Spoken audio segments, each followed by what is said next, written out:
Hello, everybody. Welcome to Tuesday's stream. Still getting used to that. Um, Hello. how are you guys today? Hey, Dubs. Hello, friend. How are you doing today?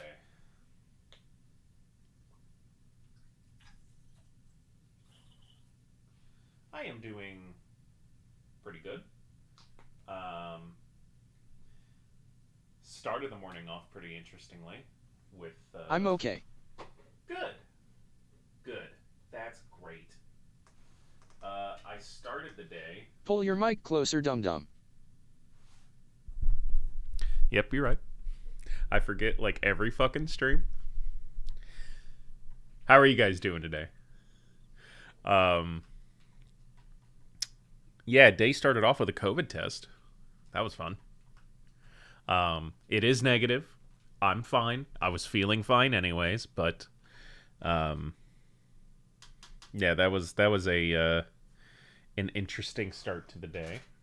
Um, ooh, that's annoying. So, you think it'll be a boy or girl? Well,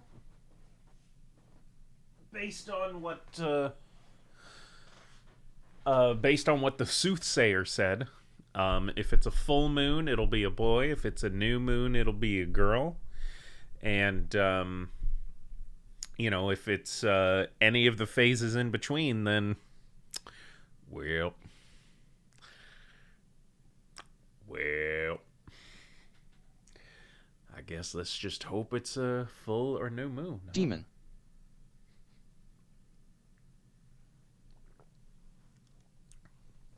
No, but A werewolf. both both Mana and I were negative. Get ready. So Enjoy. for fucking My money what? don't jiggle, jiggle. It folds. I'd like to see you wiggle, wiggle. For sure it makes me wanna dribble, dribble. You know riding in my Fiat you really have to see it. 6 feet 2 in a compact, no slack, but luckily the seats go back. I've got a knack to relax, in my mind sipping some red wine. So both of us were negative, so we're doing all right. Um, yeah, Drip not drip, really sip sip. not really too much to say about today. It was a day. It's so fucking hot here. Um, and it will continue to be so for the rest of the week, which is great. I hope it cools down at least a little bit on Saturday. Um, Mana and I got into another Pride event as vendors. Um, yes, Kayla, I know. They told me a couple minutes ago. Um, God, it is so fucking scorching. yeah. I think I did this yesterday, but Dubs, just for your um, conversion, it's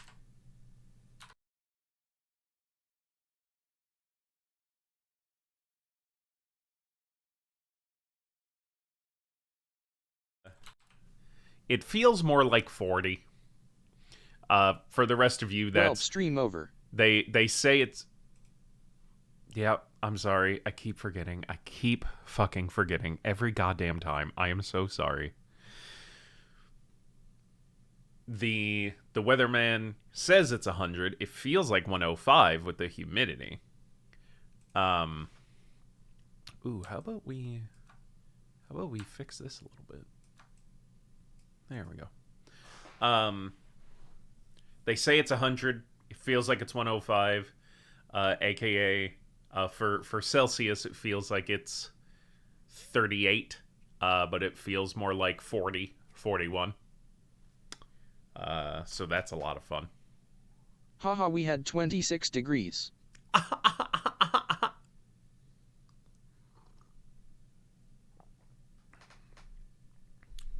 Well, look at you with your wiener schnitzel.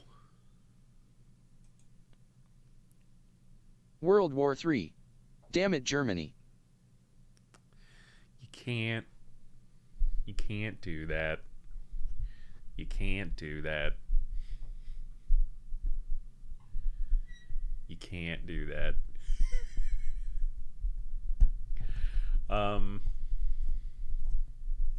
Wow, are we really?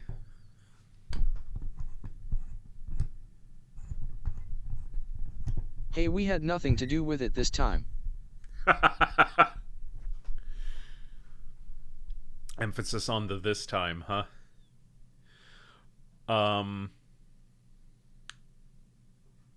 Ooh, this is turned down.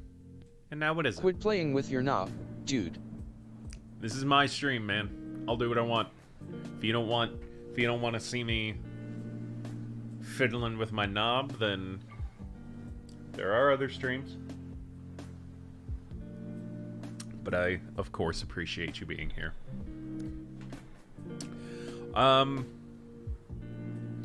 we got a little bit of content for today. My internet is so shit that I'm still on a buffering screen from, do you think it's a boy or girl? Wow. That's incredible.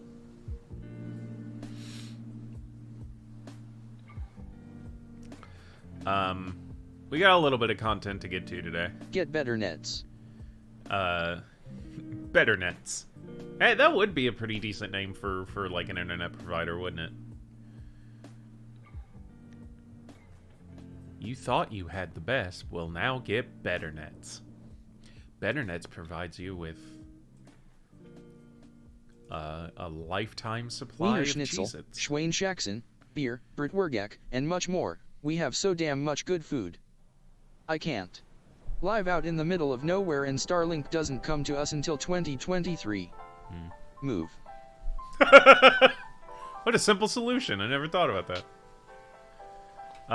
Yeah, we got a little bit of content today. Pay it for me then XD. And yes, WW2 is on us. Well, at least you can admit it. Besides Sorrow, who I know the answer to with this, I don't know how many of you keep up with the tabletop role-playing game scene. I got a free house basically. I'd be stupid to not take it. You know what? Yep. Yeah, you're right. I could deal with a lot if I just didn't have to have if I didn't pay a mortgage or rent or anything, there's a lot I could deal with. Like, everyone has their breaking points. Home ownership is a scam. There's a lot to put up with. And everyone has their limits, but if I didn't have to pay a mortgage, yeah. I mean, it's all a scam, right? Like, so is rent. That's why we got a house, is because I was like, look, if I'm paying this much a month, I might as well be paying off something that I own and not just I have no mortgage or anything since grandfather paid it off. Ooh. Yeah, I would deal with some low internet speeds, though. Lucky. That's one of those things that, at least with everything I do, would be a daily annoyance, and I don't know how long that would last. I was paying 1K plus a month for just rent. Now I'm at a nice 600 for all amenities and such. That's really nice. I would love if Twitch paid for my house. Like, that's far flung. That it's an annoyance every. That is years. Single day. Yeah, and that's why it's one of those, like I said, I can put up with a lot. You know, having to drive far, you know, just like general lack of this and that, but like internet speed, almost everything I do requires like at least a decent internet connection. Both Mana and I, we're also, both gamers. I don't work full time and no job money during the summer, so I'm struggle busing. That's true. Hey, everyone's got their struggles, no matter how good someone may seem to have it, everyone's got problems. Doesn't make you any less of an asshole. It still depends on your personality. But everyone's got problems. What is this? What is this one little patch of beard that's just growing a little more than all of the others? Time to form a commune. So, about that, that is for sure one of the things that, like, so Mana and I, as I would imagine a lot of individuals have had, a lot of couples have had, those talks about, okay, like, is it ever going to happen? No. But, on the off chance it does, let's have a talk about what we would do about a ludicrous amount of money. And that's always been one of those, like, if we ever hit the lottery and it's, those, like, hundreds of millions, that was basically our plan, was to buy up a bunch of property and do whatever the fuck we wanted to on it. One of which was basically just build all of our friends a house. Or, like, figure out something.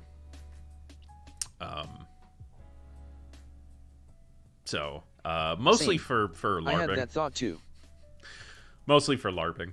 Like, there would definitely be, like, there would be, like, our actual houses where we, like, keep everything aside for,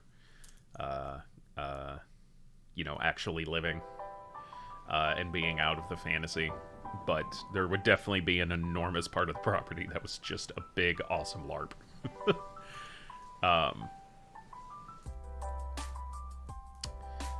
Yeah, we actually, like, Mona and I had a conversation. The conversation that we had on our drive last weekend was about Twitch and different stages of possible success for me and what we would do at certain stages.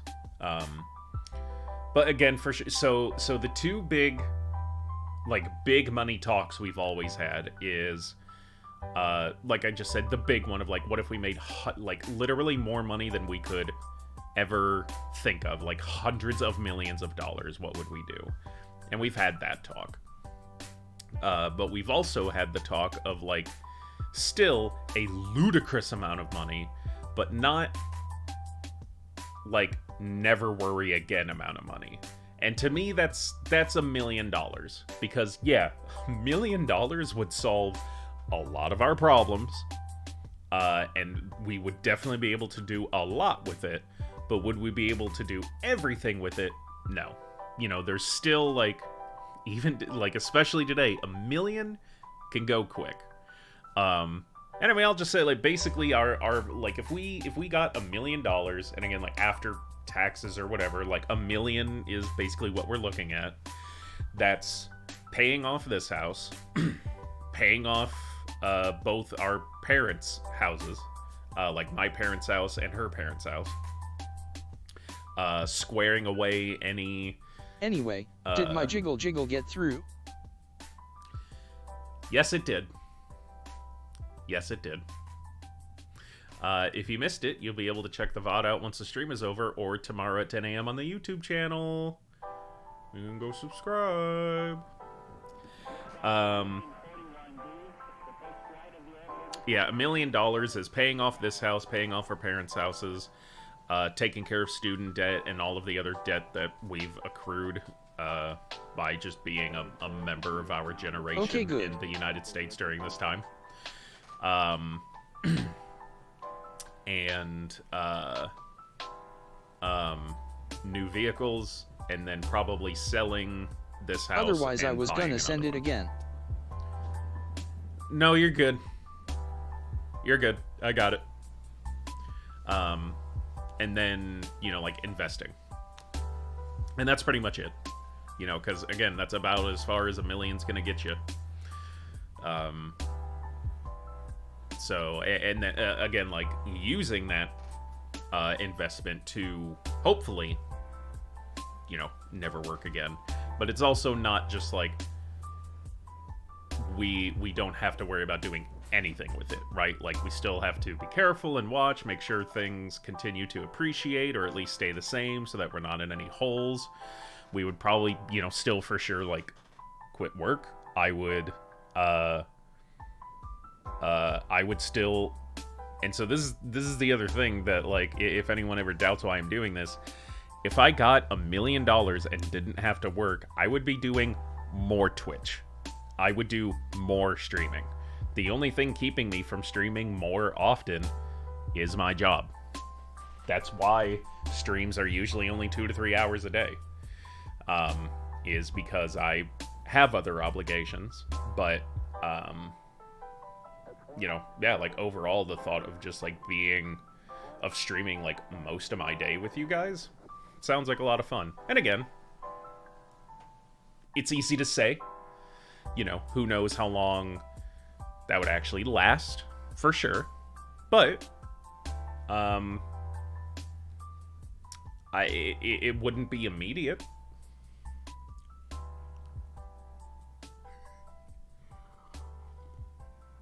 There's a new screenshot for you.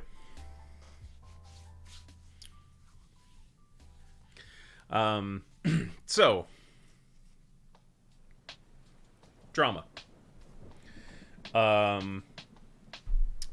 For those that don't know, which is fine, it's a very niche thing, and even then, within a niche community, it's a niche subject. So I get it. Again, the only person here who I'm like sure besides me who knows about what I'm going to talk about, yeah. So there we go. Sorrow, correct me if I'm wrong, because I may be misremembering something. Did you play with her on something? Or were you just part of something that she also was, just not at the same time? I can't remember.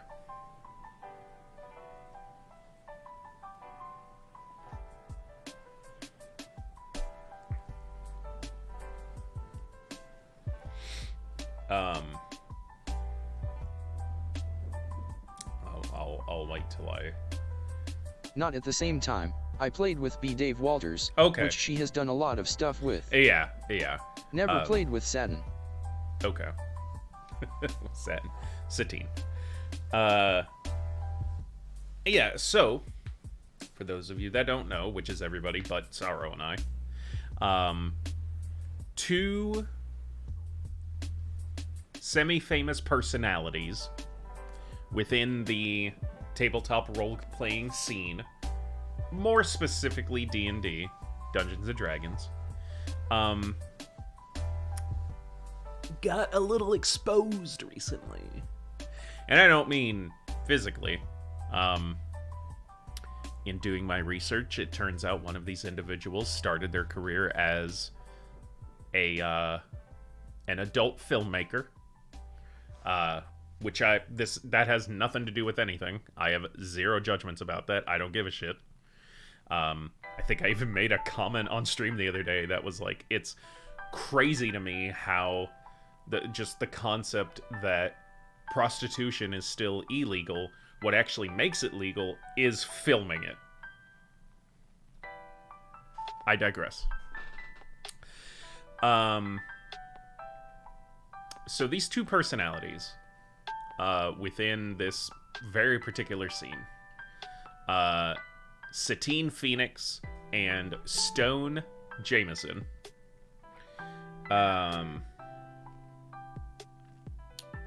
were recently exposed for their shittiness. I suppose that's the nicest way of putting it. And it all started with this man here, a tattoo artist by the name of Jameson Stone, actually. Fucking pardon me. A tattoo artist by the name of Chad Rowe, or Chad Rowe Tattoos, at Nerdy Tattooer on Twitter. Recently went to Twitter. So this individual, for context, this individual, as I said, is a tattoo artist. who is very skilled and has a reputation for his clientele. He's done tattoos on other nerdy influencers. One of his bigger ones was he I guess did a tattoo or some tattoos for Post Malone. So a man with a reputation that could be damaged. That could be affected by speaking out. But he did. And we're glad that he did, because it had exposed a Pandora's box of unprofessionalism, of gaslighting, of just the usual kind of business nastiness that is unfortunately usual. So what started all of this was this man's a thread that he posted to Twitter, and we're going to go through that now. So the whole thing started with this initial post that said, "It was never my intention to release this experience because I did not want to make my footprint in this industry this way. But in the light of two dangerous people threatening and slandering some of my closest friends, it's time to share my experience." A thread. And he posted a picture that was a screenshot of DMs between himself, Jameson, and Satine. As a bit of background for this first conversation that you're going to be seeing, from what I can gather and what's been said, basically Satine and Jameson hired him to do some tattoos for the both of them. And this was over the course of like a couple days. Like, it was a very long session. I think there's mention of basically Satine and Jameson flew out Chad and his wife to come stay at their place where they would do the tattoo. Plural. So there was a basically like a contract involved, either just for the work, and that's just how they went about things, or because of the art. We'll see more as we get into it. So and so he also said, like, the first reply does say, "For context, I tattooed Satine Phoenix and Stone Jameson years ago. They flew me and my partner to their home where we also stayed. There was zero conversation of contracts, just the understanding that Jameson wanted 3 days worth of tattoos." Okay? So the first picture that he posted, did I click on the one wrong? I did. So Chad said, "I have the contract and everything ready."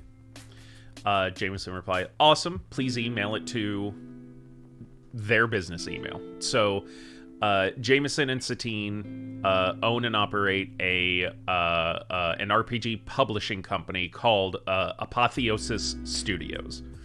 Hence the email address. He says, "Can do. We're able to get the PayPal working." Jameson replies, "Have not sat down at my desk yet. Slept until 2 p.m. today. Why?"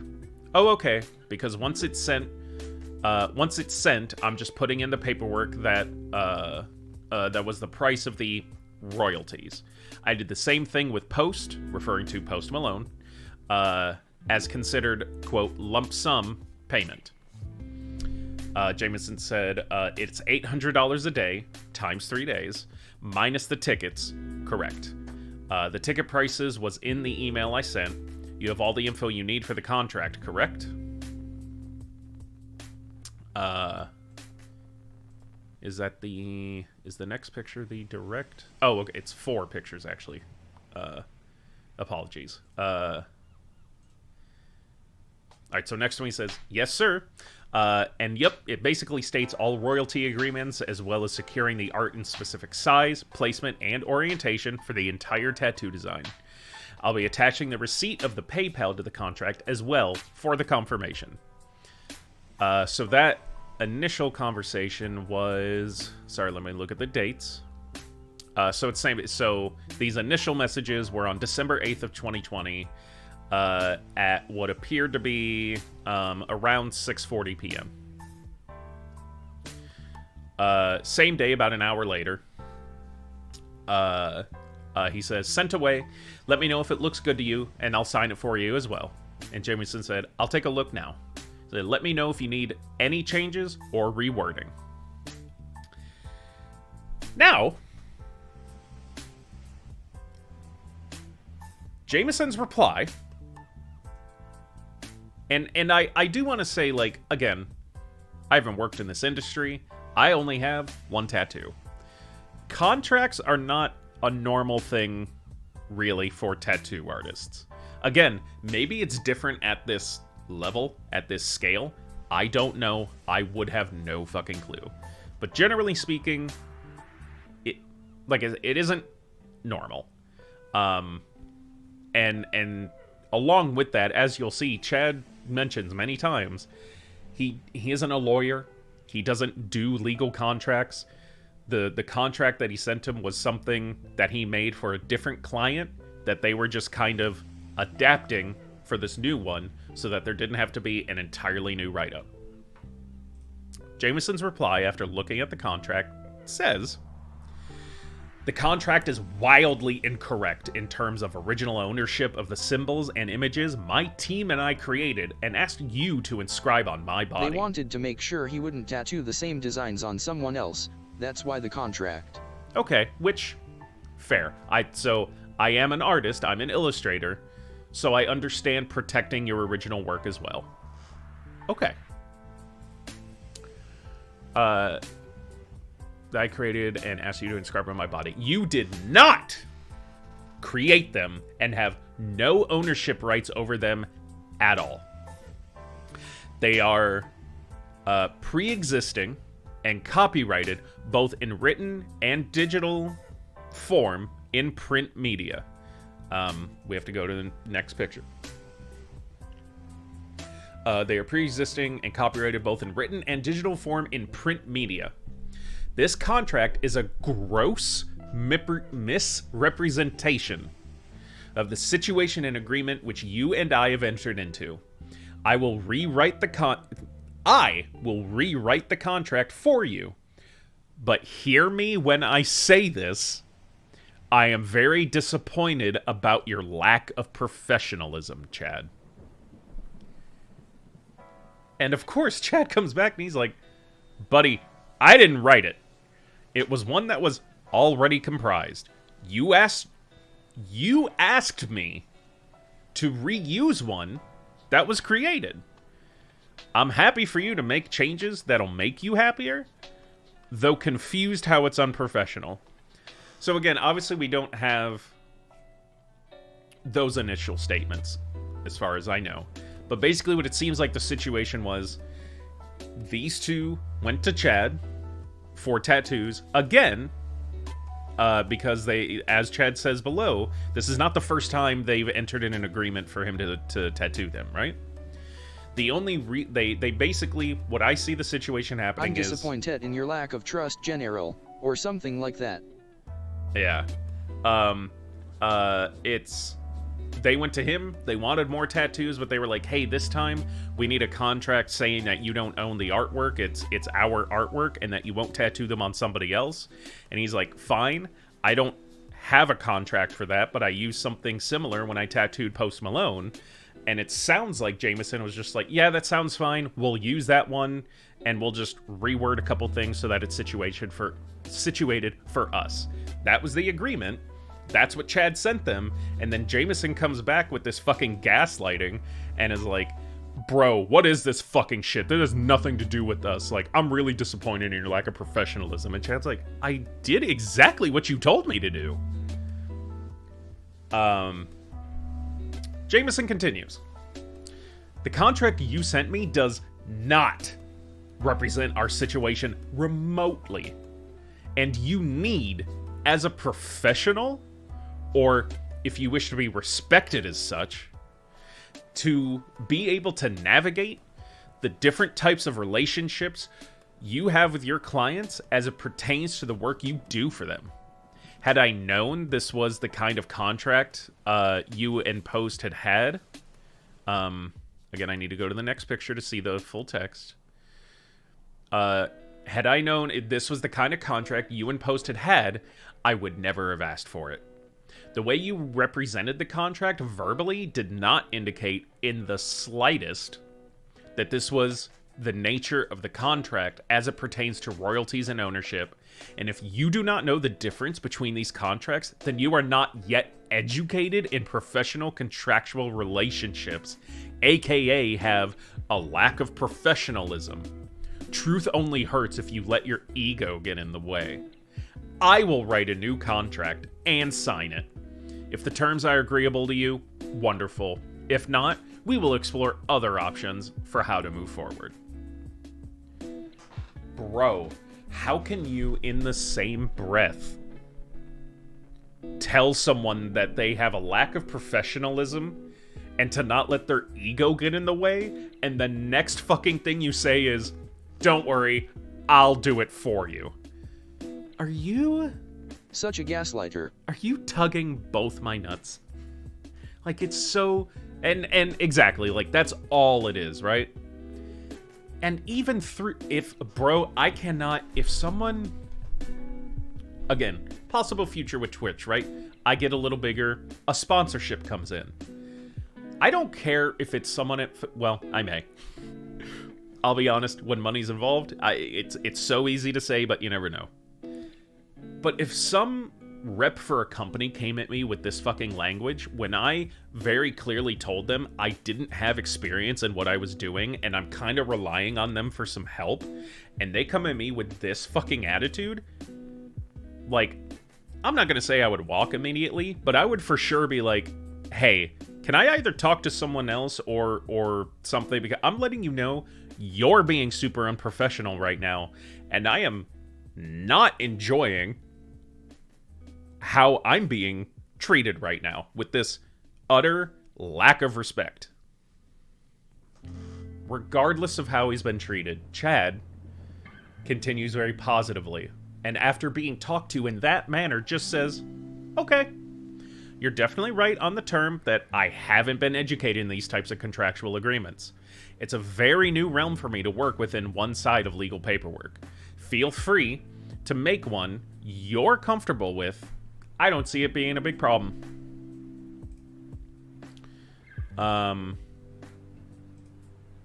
See, does this continue? Yeah, so continuing right from that, Jameson says, thank you for being humble. This will take me about an hour to do. Chad comes back. Simply put, I'm not going to be replicating your exact design on anyone or for any art. I'm not a legal writer, nor have I ever made legal paperwork for those kinds of things. Know that it's harsh to be so greatly disappointed in my lack of understanding of writing legal paperwork when it's nowhere near my scope. I make tattoos, not contracts. Be humble in understanding the severity of your words when working within a friendly exchange. Completely fucking agree. And how perfect of a way for Chad to come about this. Because his message remains professional, even then a little bit friendly, but still stern enough to be like, hey, you're being a dick. I think how you came at me was a gross overreaction. Understand that I don't know what I'm fucking doing. Because this is like a real good example of this would be going up to It's going up to a professional of one field and expecting them to just be professional in like fucking everything. You know, because that would be like going to like an endocrinologist, which is a specific type of doctor, and asking them a very specific question about a completely different field of medicine. Not a lawyer, Jim. And asking them a question about a completely different field of medicine, and when they say, I can do my best, but I'm not a professional in that field,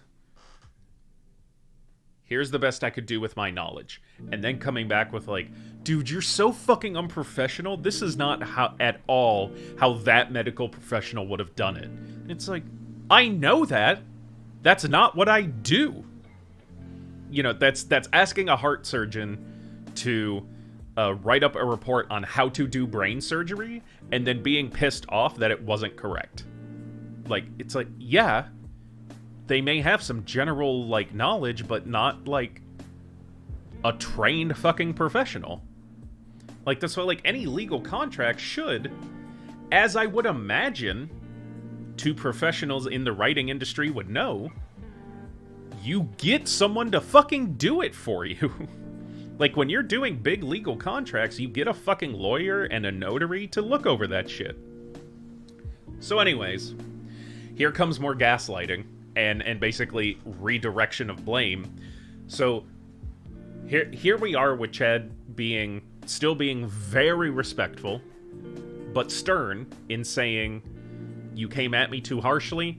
This isn't my profession. I'm an artist. I do tattoos. I don't do legal contracts.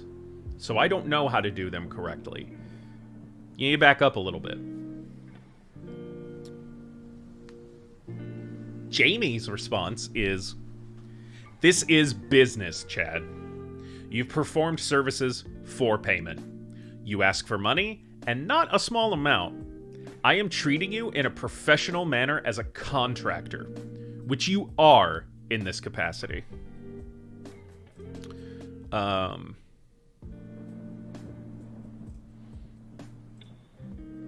I missing something?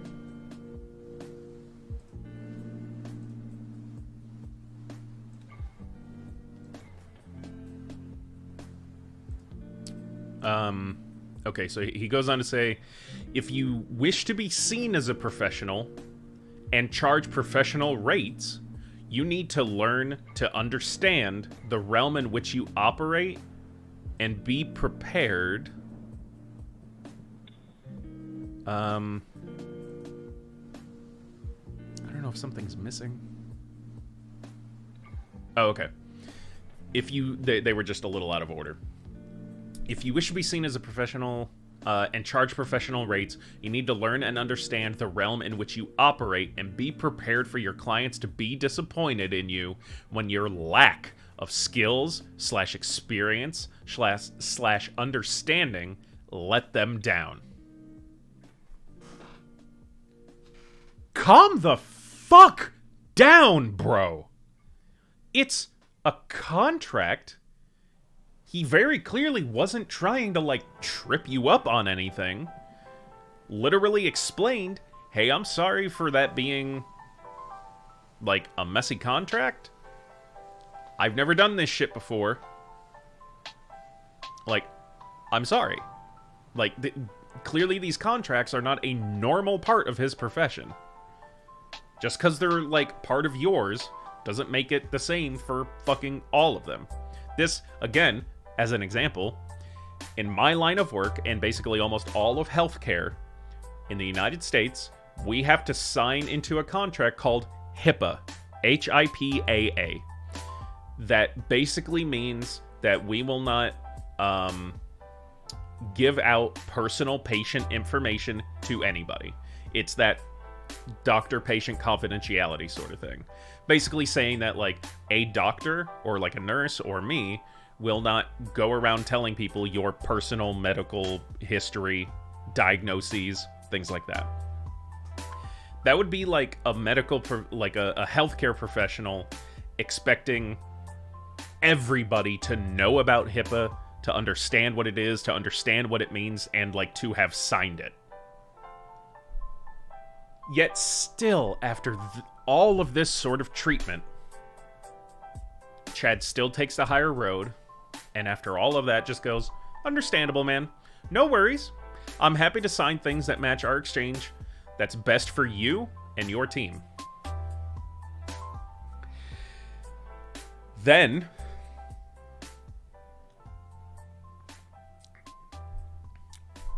Jamie continues. You are clearly young and inexperienced. I am educating you. Education can be painful. And when you let your ego get in the way... I've said education can be painful when you let your ego get in the way. Be happy I am not punishing you for your lack of experience or charging you for my education. My rates are much higher than yours. That is me being friendly. Let's pause right there. How fucking dare you talk to anybody like that?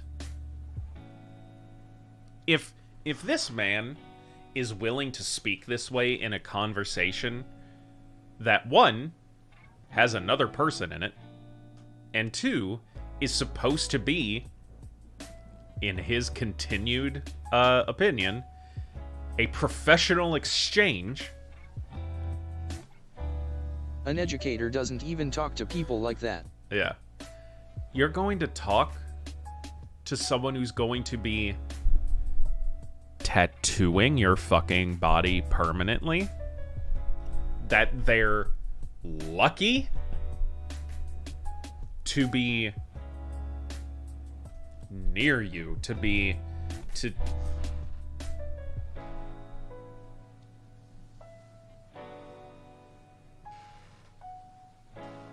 Let's continue. You may not want my friendship. I am okay with that. Regardless... let me find the right one. There it is.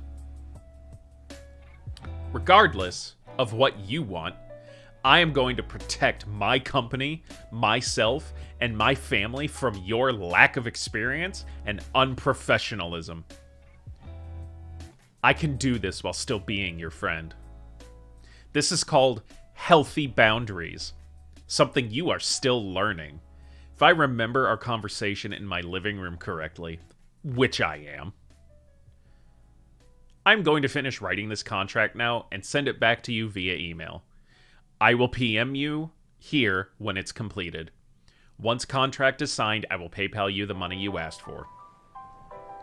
Again, after being talked to like that, he still responds, sounds good.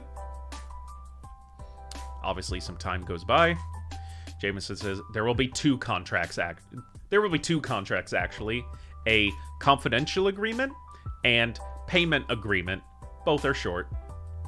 Easy enough. The patience of a saint on this man. Okay, I already looked at all those. Haven't looked at whatever this one is. Okay, so this is afterwards. So this is about another hour or two passes. Same day. Do you have the correct image for the right leg? Satine sent it to you via iPhone, I think. I am including them in the agreement, but only have the old version after I found the typo. Satine is streaming now, and I can grab it from her computer when she's done, unless you have access to that image. Thanks. The one I have for the left leg is wrong too. I might just have to get them off Satine's computer, unless you have them. And he responds saying, these are the ones from the email I sent, but I know I sent a ton of images, so just double check. So again, just trying to clarify that he has the correct images that he's going to permanently tattoo on these assholes. So next set of tweets. Chad's tweet says, During my time there, meaning like when he was at their house tattooing for them, I witnessed the contrast of shared laughs and demonstrable domestic gaslighting from Jameson towards Satine. At this point, Satine and I had a very distant but kind relationship.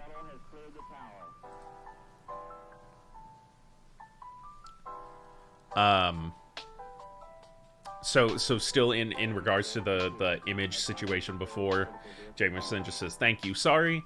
Chad replies, "No biggie. They should all be in various emails as well."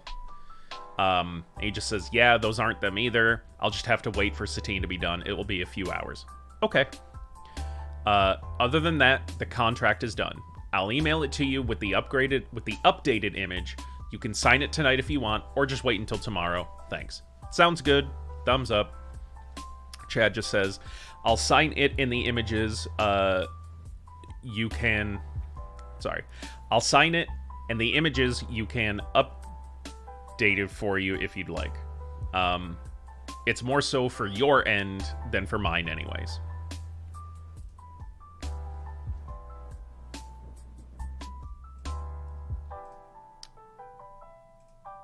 Okay. I think we're going in this order. So Jamin says, "I appreciate that, but it's easier to just have it all together in one PDF." Okay, so should I send it tomorrow then? Jameson says, "Having unattached floating addendums in messy and not best contract practice, if it can be avoided. I will finish this tonight because I don't want to think about it anymore. You can sign it whenever you'd like, though. And I will pay you once I get the contract back, as per industry standard. Industry standard can also be to have half payment up front, but you did not ask for that." Real quick, I'll say that isn't anything out of line. That's pretty normal. Most art stuff, like commissions and things like that, regardless of what type they are, whether they be tattoos or paintings or digital art or whatever, are usually either just the artist gets the work done, you pay the artist for the work done, especially like if there's like a contract involved. Sometimes it is half and half. We actually operate that way for some of our commissions. We take half up front, we do the work, and then when the product is done and the customer is satisfied, we get the remainder of the payment. So Chad just says, "Okay, whenever it's sent, I'll sign it and send it back." Jameson gives a link to their email again. Or he says the contracts are sent to this email, which is Chad's email. Additional info is in the email. Let me know if you have any questions. The next day, December 9th, 2020, at what I'm guessing is 3:15 a.m., it seems Satine got done with her stream and read through the conversation. She says, "Hi guys, just catching up after the season finale livestream. Chad, looked over the contract you sent over, and it's definitely a hot mess. If this is the contract Post Malone sent you, it doesn't say what you think it says. The contract you sent us is not what you and Jameson agreed to, and actually puts us at a great risk and could be seen as a manipulation and not what you told us it said. Jameson spent the whole evening writing out an appropriate contract that clearly defines not only what you both agreed to, but also a clear representation of who created and owns the art. After you sign it tomorrow, I'm happy to discuss this with you over the phone. Have a good night." This, I'm okay with. It's clear that, whatever conversation her and Jameson had affected some stuff, but I don't necessarily see what she's saying as hurtful. It's basically the manner Jameson should have came at it with, which would have been, "Hey man, I looked at this and boy, I don't know who drafted this contract. I don't know if it was you or somebody else, but it doesn't actually represent what you think it does. It doesn't represent what we're trying to do. let's sit down and I'll show you why it isn't. We'll point out the things why it isn't and kind of fix it together. How does that sound? That's how you go about something. Now, pump the brakes, because if my memory serves me correctly, this is, like, literally the only time Satine is, like, a decent person in this whole thing.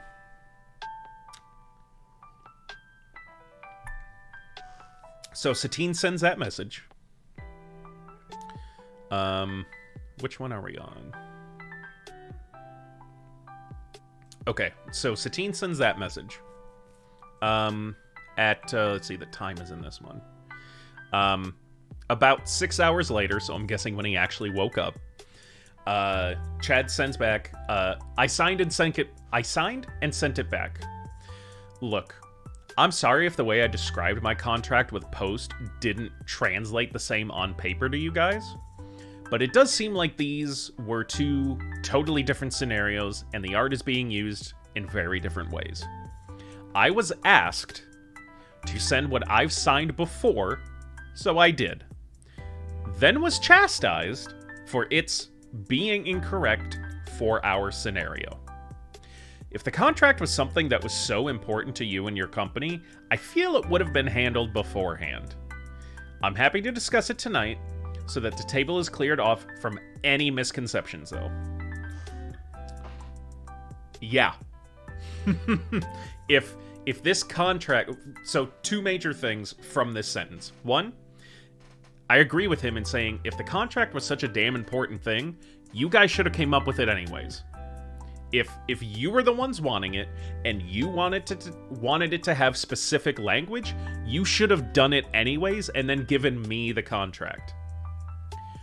What we can assimilate from this message is that essentially what happened, again, like as I stated earlier, was these two came to him saying they wanted some new tattoos, but it was of art that they owned and didn't want anybody else using. So they would need a contract. And then asked Chad if he had any contracts, so that they didn't have to draft one up, which is also fine and understandable. No reason to do all the work if he already had something. Not knowing the intricacies, and probably not knowing what that contract really said, he was just like, oh yeah, I did something similar with Post Malone, I could just send you the contract I signed with him, and they were like, yep, go ahead. And then upon reading it, and realizing that it actually hasn't, it didn't have anything to do with their situation, instead of doing basically what Satine did, which was coming back and being like, hey, this doesn't have anything to do with our situation. We'll have to amend this or just come up with a contract on our end and then, do a signage back and forth. Like, we appreciate you sending it. Like again, as he states, like we asked you to, but this isn't actually viable for our particular situation, so we'll have to come up with something new. That's all you had to fucking say. That's the only thing that had to happen, and this wouldn't have. So he basically tells them as much of like, hey, I don't do contracts. I'm sorry that the thing I sent you wasn't correct, but one, you asked me to do it, and two, if there were corrections that need to be made or a new contract drafted up, that's fine, but you didn't have to speak to me that way. So let's just sit down together, clear the room, and, figure out what it is that we need. That's all he's saying. Satine responds and says, I'm only available to speak with you at 11 a.m. Mountain Time. And this is where any sort of positivity about her just goes out the window for me. So she says when she's available, it's clear that you don't understand the gravity of the situation and the ramifications it has on your personal and professional career. I feel personally disrespected and if you'd like to salvage the situation, you can do so in 20 minutes.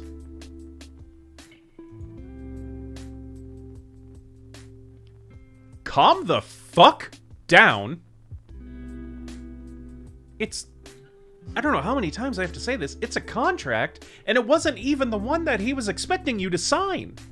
You guys asked him to send you a contract he had previously signed with someone else to see how it compares, and it just didn't. There's no reason for this enormous overreaction. Fucking Christ.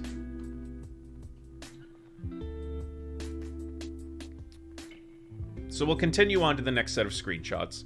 The next tweet by Chad says, during the process of tattooing Jameson, I mentioned that I could no longer do the tattoos I did on a celebrity after signing a contract to release the rights to their tattoo. This interested Jameson, and he asked to see the contract. It was a casual, passing conversation. So now we learn that essentially the situation was the first time he was tattooing them, when he was in the midst of tattooing Jameson, just as part of that conversation, because hey, this shit takes hours, and they were there for 3 fucking days, just in passing conversation mentioned, it'd be like, I've done, I did a tattoo recently on a celebrity, but they had me sign a contract so that I couldn't use their art, like the art I was tattooing, on like individuals. Like it was their art, which caught James's attention because it was, seemingly similar to what they were doing now. They probably had the idea of, him and Satine getting tattoos of art for their, like, from their writing and their publishing company. So it was like, oh, yeah, we were going to do that, actually. Can you send us the contract? It sounds like it's going to be similar to what we need to do.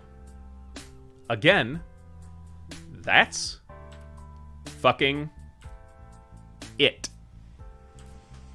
And they took that and blew it into this whole fucking issue with this gaslighting and degrading language and for fuck's sake. So the saga continues.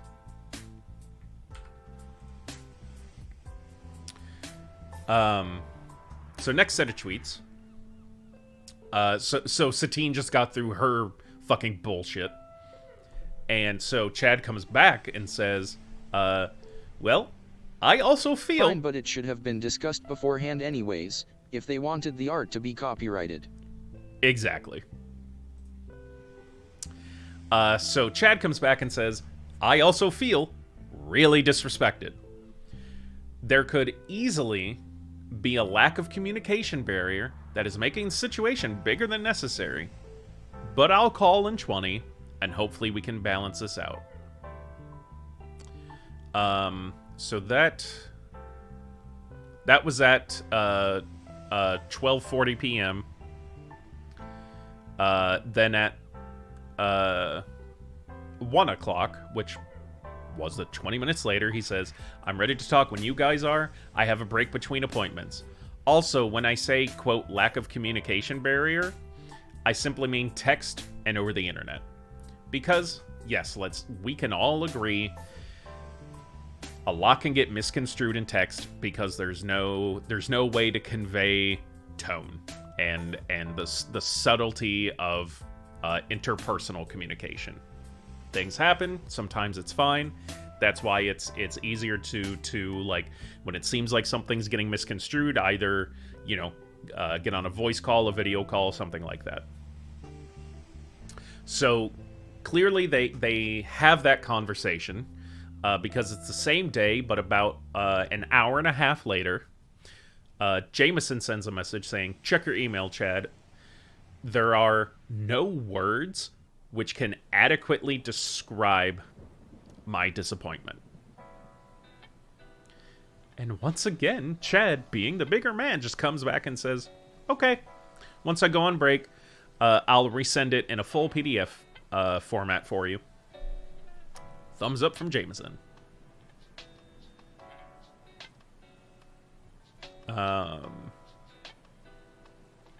Okay, so that was that. Another, what is that? Another hour and a half? Another hour and a half goes by.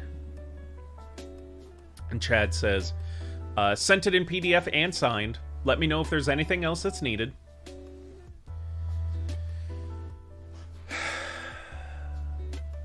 Jameson apparently goes on another rant and says, I did not find it in my inbox, and then realized you might have sent it to my personal email, despite me sending the contract to you via my work email. I found it there and forwarded it to my work email. So now I have all I need. Hear this. If you want people to treat you like an adult and or professional, you need to act like one. You have yet to do this. And your carelessness only continues to disappoint me and make the situation worse for yourself. I'm done interacting with you. I believe Satine has more to say to you, but that's up to her. I will pay you the money you requested by the end of the business day today. The only way I can see you salvaging the situation for yourself, both personally and professionally, is to write me, and Satine if you so choose, a genuine letter of apology, taking responsibility for yourself and your actions. If you decide to do this, I expect it to be through the post, not email. You have my address.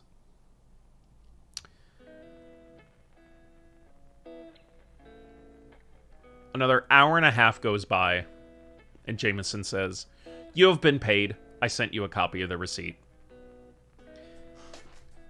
You can now see a very clear shift from Chad as he goes from pleasant, happy, to just professional.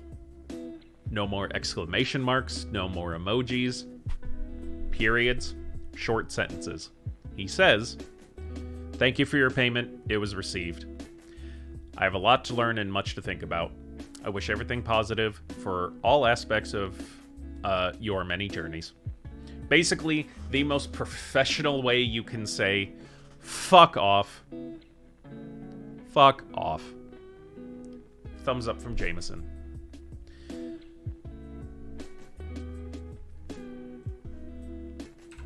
The man requested a handwritten apology in the mail. Like he's the goddamn president or something.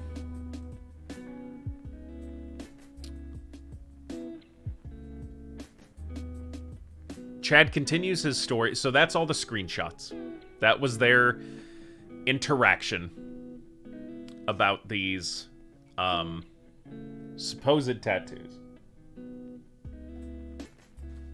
Not supposed. Potential.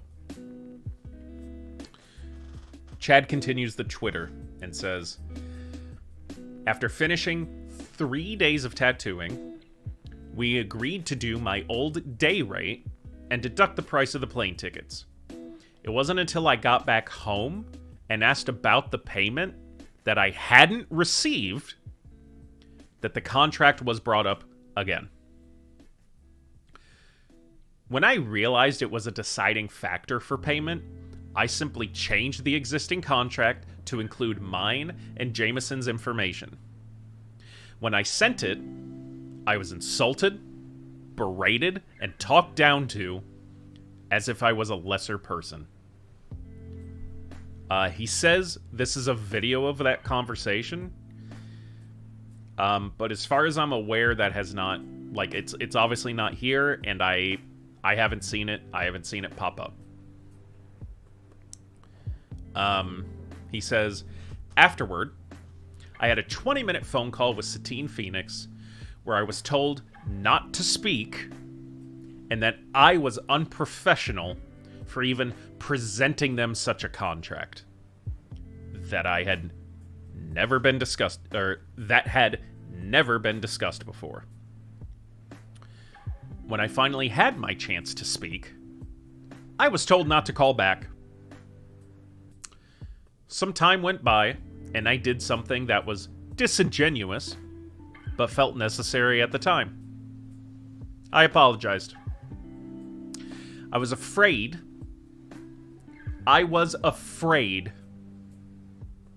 of what these two could do to my newly growing place in the D&D world.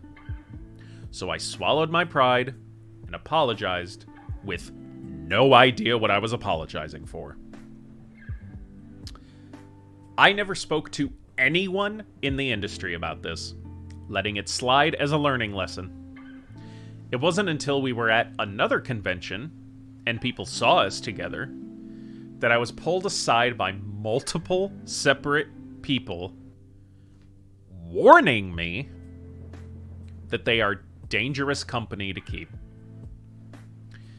I then distanced myself on all fronts from them, realizing I share mutual stories with many people in the D&D world who have also been incredibly insulted and borderline abused by Jameson and the power they believe they have.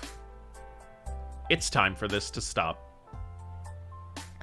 The time of allowing these two to silence, degrade, insult, and demean people behind closed doors needs to stop. They have been allowed to do this unchecked due to fear of causing drama and being unheard. They've been allowed to do this for far too long. If you have similar stories to this with these two, please know you aren't alone. You can share your story knowing there are literally dozens of people who have been shamed into believing they are incapable of professionalism and speaking their truth. Society should not hold people who conduct themselves like this in a place of power, especially in this industry. Many of us use D&D as a safe space, and it's examples like this that threaten what we've worked so hard to build.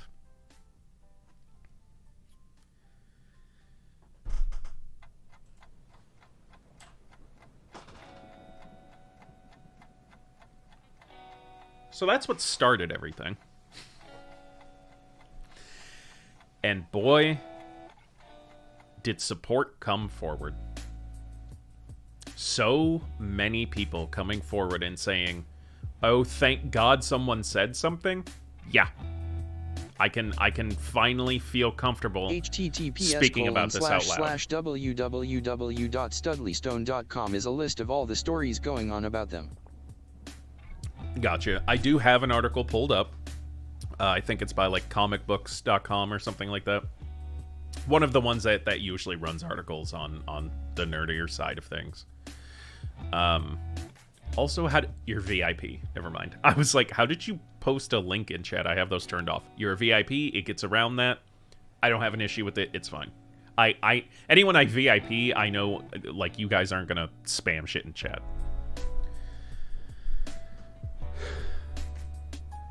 So obviously a lot of people have come forward with support.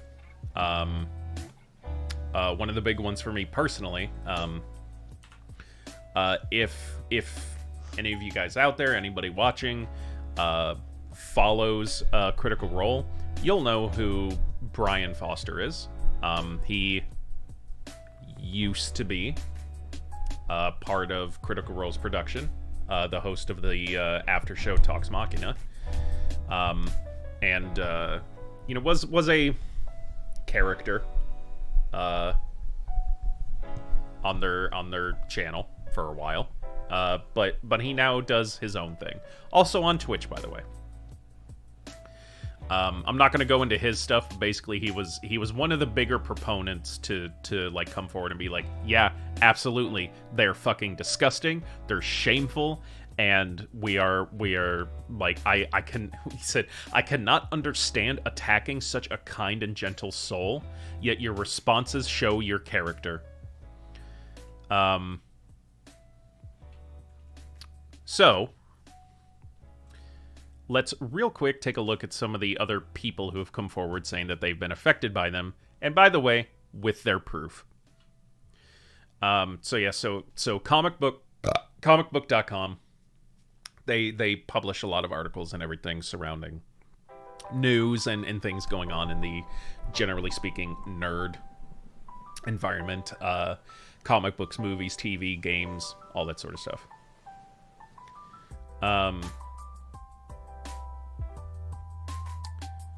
So there's Chad's thing. This individual,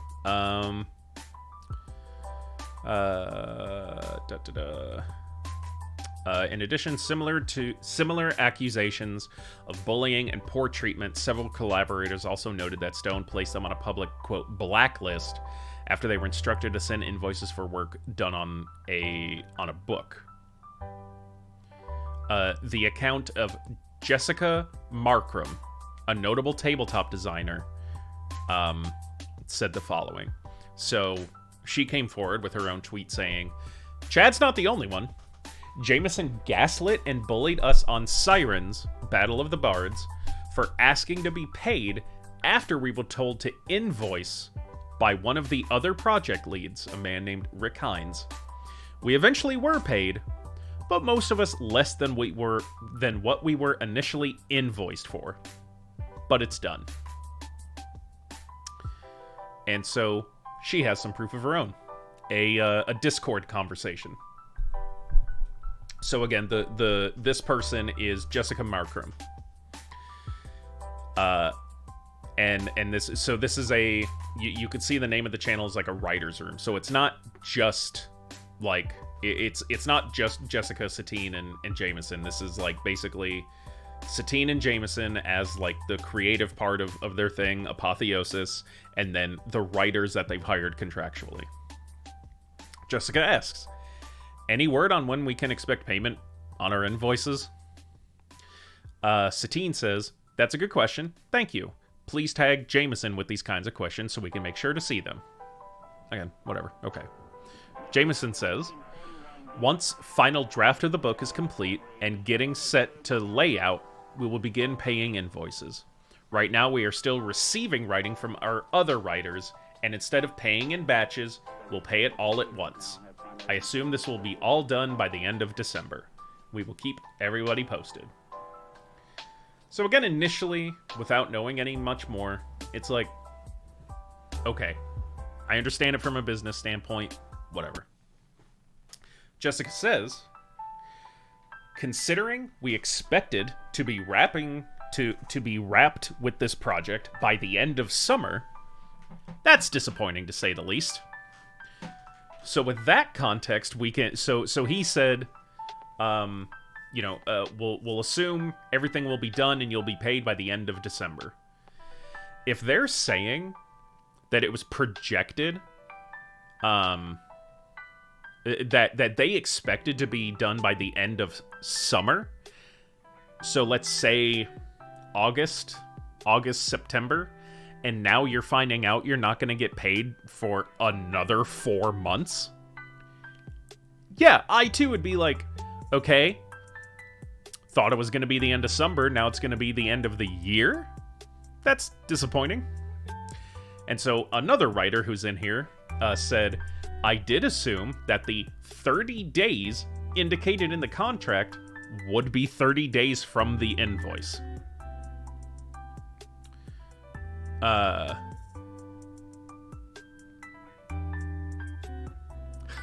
Jameson quotes that and comes back with, you are incorrect, review your contract. So this other writer, who, Carrie, by the way, says, I guess I assumed invoicing the writer would be aligned with, quote, owes writer the payment, unquote. Generally, those are pretty synonymous. Jameson's replies to quote her message again, and then with a screenshot, likely from their contract, that says, There will be multiple edits and rounds of revisions until writing is approved by writing director and creative director. And then he says, I am creative director and have approved no writing on this project. We are still editing. Nothing has been approved. He then tags those 2 writers, and along with everybody else in there who's tagged as a writer, and says, I'm happy to discuss any and all questions about payment, timeline, or anything for that matter. However, making accusations, especially incorrect ones, is, quote, disappointing to say the least. In the future, please PM me with questions. More gaslighting, more insulting and talking down, more ways of trying to cover things up by saying, hey, if you got something to discuss about the contract, PM me. We don't need to make it public. No one would say that unless there was potentially shit to hide or to manipulate, right? There should be no reason to PM about stuff that is affecting everybody else in this situation as well, even if it's just a simple clarification. Because maybe someone else had that question too. Do you really want who knows how many writers PMing you individually with the same fucking question over and over? You would think you would actually prefer them to discuss it in public so that everybody can see. And also just being a petty fucking asshole and, like, quoting what she said back at her. Again, regardless, that's just being a fucking asshole. So he does all that. And then Jessica comes back, also saying, yeah, if I remember correctly, the contract mentions payment 30 days after work receipt, Jameson. So technically, these payments are well overdue. Jameson comes back and says, hello, Jessica.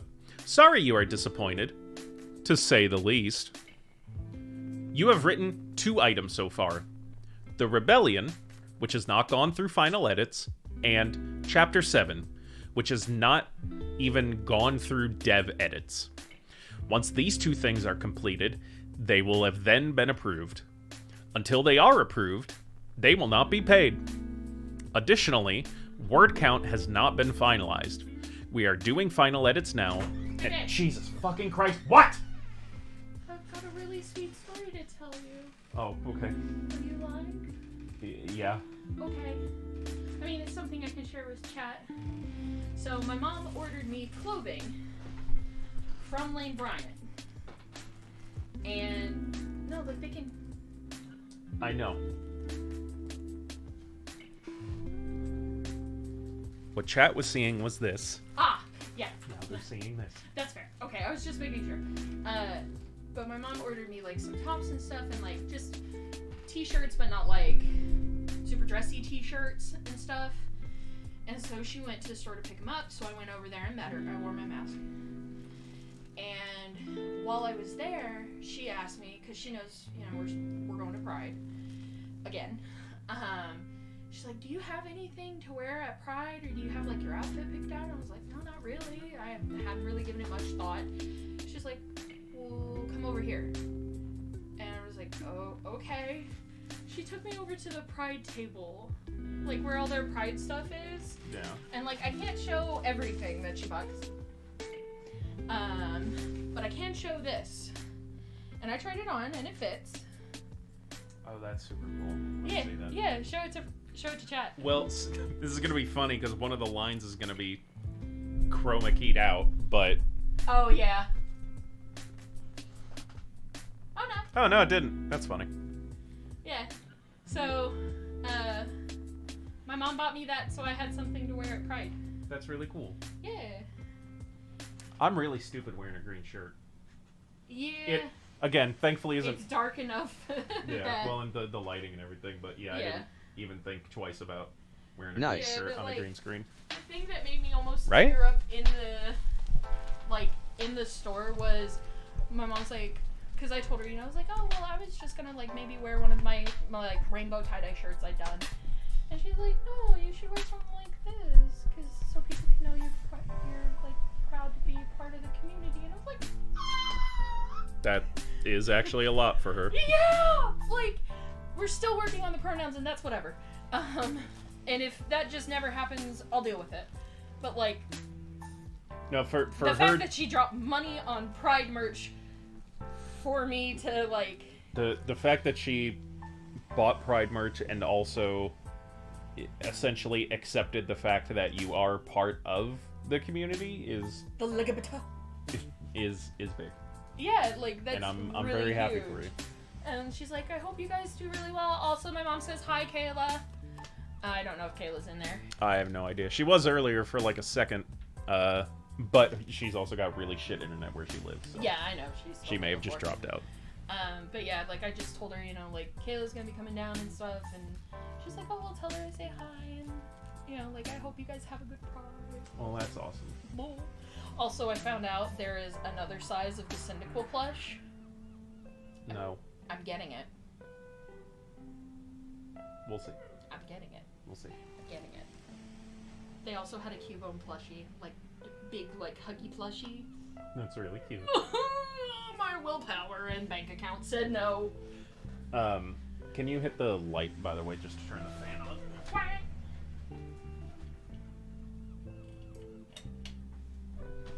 Thank Alright, you. I will leave you to your stream. Bye, Alrighty. chat! Have a good stream.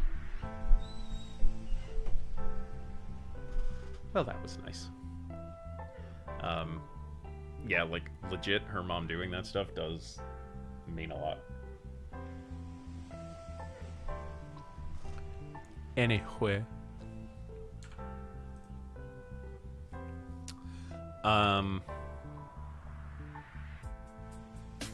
So getting back into it, basically, essentially what Jameson's whole thing is at this point is saying that the work isn't, like, even though your part of the work is done, the contract states that you won't get paid until we finalize things. That's why you haven't gotten paid yet. Which, again, even if that is the case and the writers are wrong, you don't have to be such a fucking dick about it. Just plainly point out where you're coming from. Clearly, they can't do that because they are in the wrong, so they have to make it like the writers are wrong. But still. So anyways, he still continues and says, "You are incorrect, and I suggest you review your contract before you make accusations. Your writing has not been approved." And then there's a screenshot, once again from the contract, that says, under a section called Compensation, writer agrees that work for Apotheosis Studios is classified as, quote, work for hire, and Apotheosis Studios agrees to pay writer 10 cents per word after final approval of submitted writing. All amounts in this agreement are excluding VAT, which stands for Value Added Tax. Apotheosis Studios will make payment by PayPal within 30 days from the day Apotheosis Studios owes writer the payment. Writer will be responsible for all expenses made while performing the services under this agreement. Because writer is not an employee of Apotheosis Studios, writer is not entitled to workers' compensation, retirement insurance, or other benefits afforded to employees of Apotheosis Studios. So basically what he's showing them is that the wording of the contract makes it so that they won't get paid until the writing has been approved. And he's saying they don't have to pay them yet because nothing's been approved yet.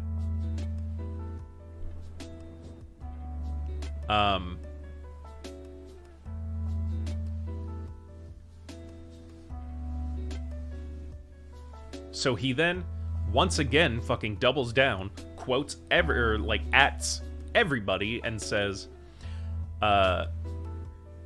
I'm happy to discuss any and all questions about payment, timeline, or anything for that matter. However, making accusations, especially incorrect ones, is disappointing to say the least. In the future, please PM me with questions. Jessica comes back and says, I've written 3, actually. The Rebellion, Chapter 7, and District 7, for what it's worth. I've also been told by Rick that they were approved, and to invoice. I was under the impression the 3 of you were working as a team, so what I heard from one was coming from all. Clearly, I was mistaken. Jameson quotes her and says, yes, we have you down for level 7 as well. Rick Hines was incorrect to tell you that, and it is not reflective in your contract. He then quotes her message that said that she was under the impression the 3 of them worked as a team, and that she was mistaken, and he said, correct.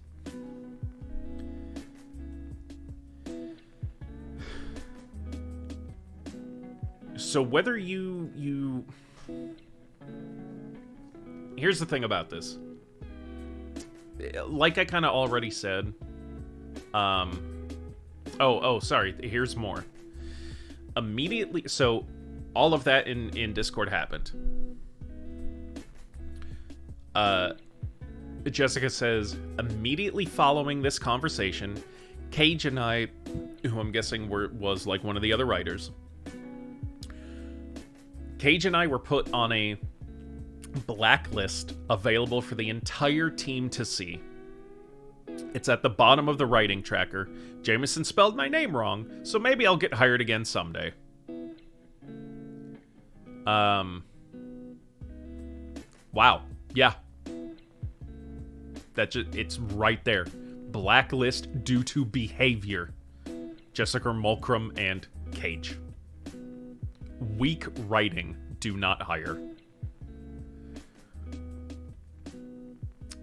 So Jessica apparently also messaged him and said, please spell my name correctly on your next blacklist. Smiley face. Jameson replies, won't be necessary because we won't ever be working with you again due to your inappropriate behavior. And then she says, any word on those invoices?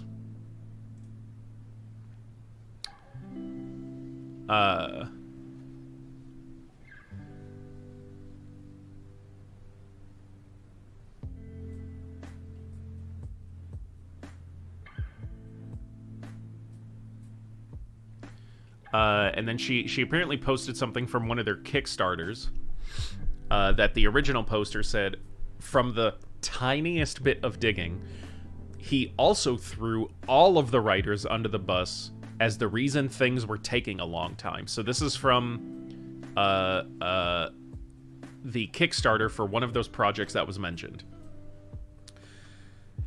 I have had so many sleepless nights doing rewrites on this project because some of the writers we hired did a very poor job.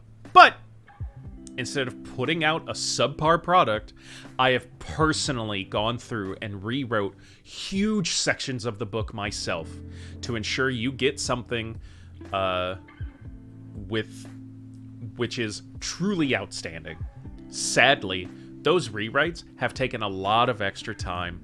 And while we have learned a lot, and who not to hire as writers in the future, the end product of this book will be something truly outstanding, and we will all be able to enjoy and feel proud of for years to come. Oh, poor fucking you!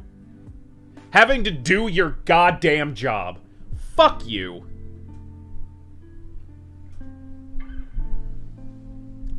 She also says one of the stretch goal / celebrity writers hasn't been paid.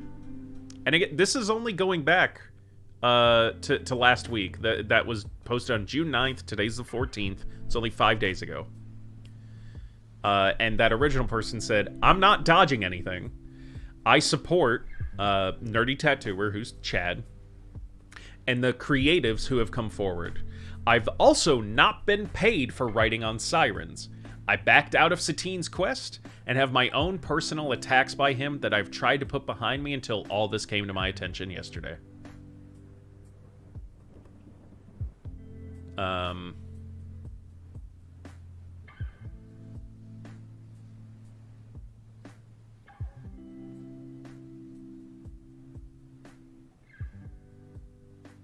Oh, they're showing how quickly he fucking blacklisted them. So okay, that whole conversation that we went through, that was on Discord. So again, that was November 22nd, starting at 5 p.m. The last part of the conversation where he was being an asshole, telling her that she was correct and that was wrong, and that she was wrong, was at 9:36 p.m. They were added at 9:39 p.m.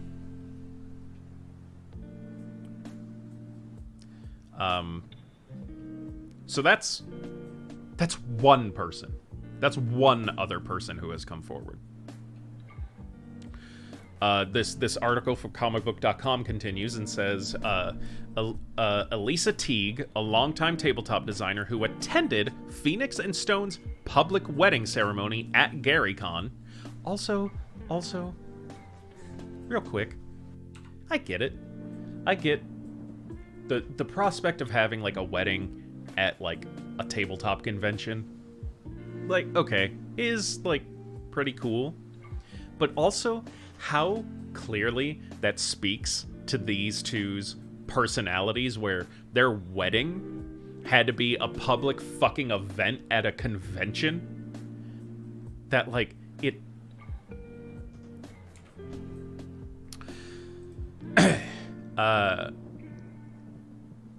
So this designer attended their public wedding, also indicated that she had not been paid for her work on Sirens. Okay, so that was actually the same person that we just saw on Jessica's thing, saying that like not dodging anything.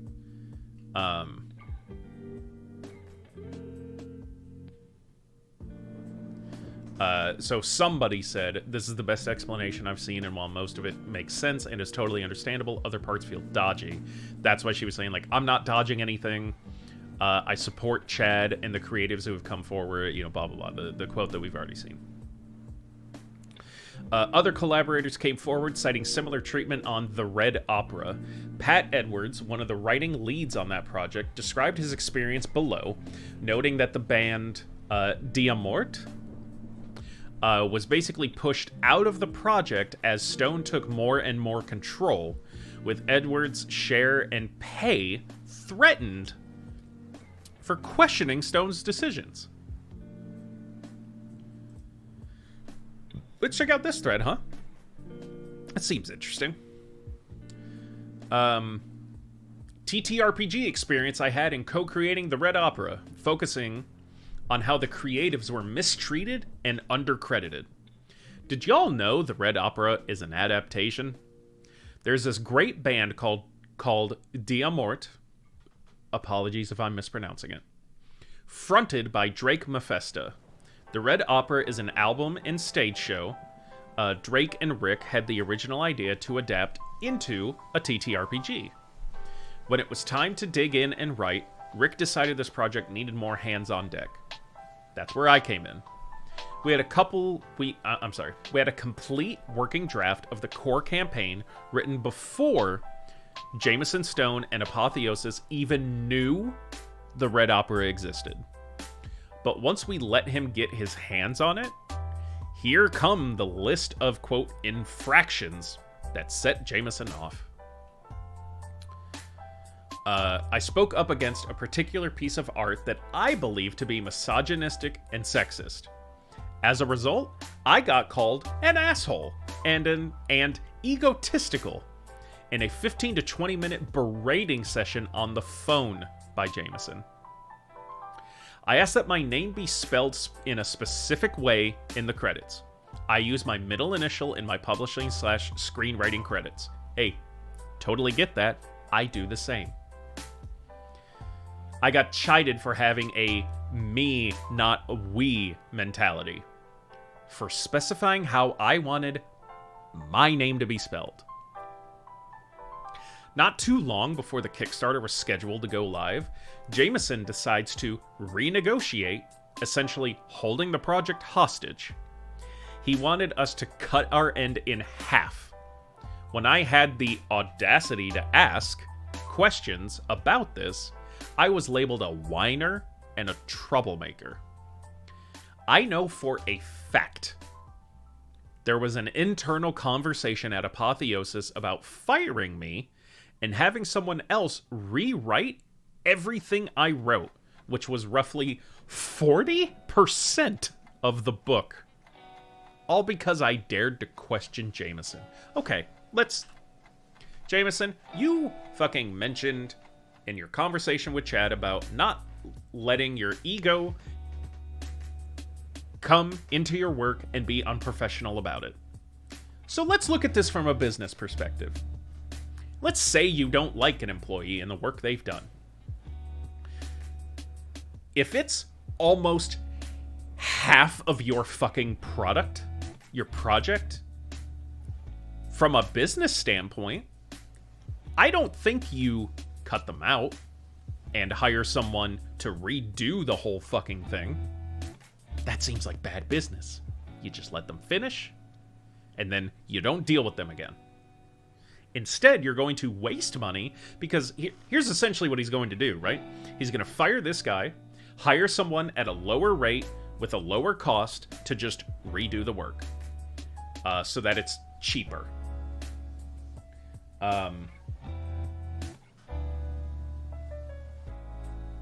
Sorry, I thought someone was getting hold of me on the phone.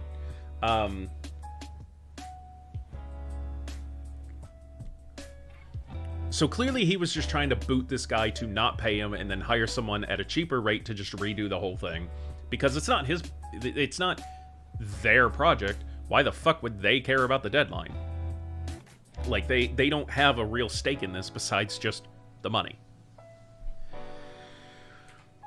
Let's continue.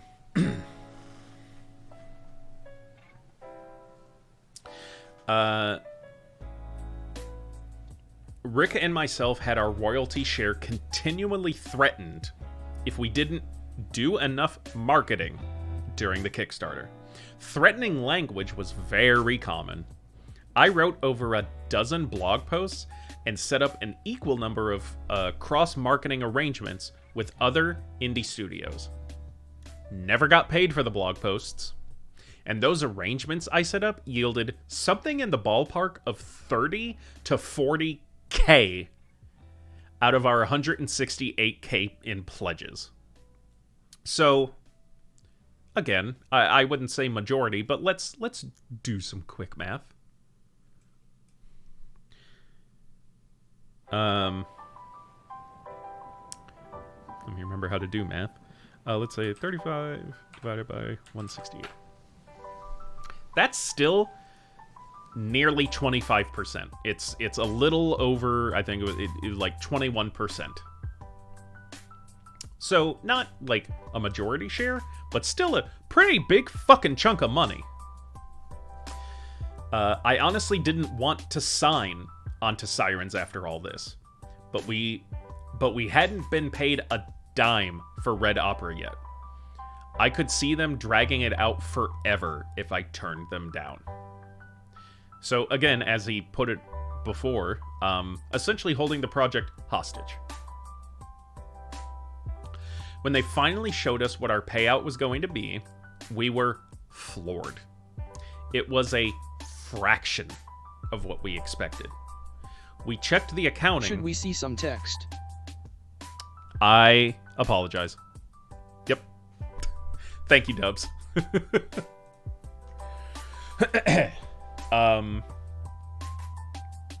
Oh, because I used the numpad. God damn it.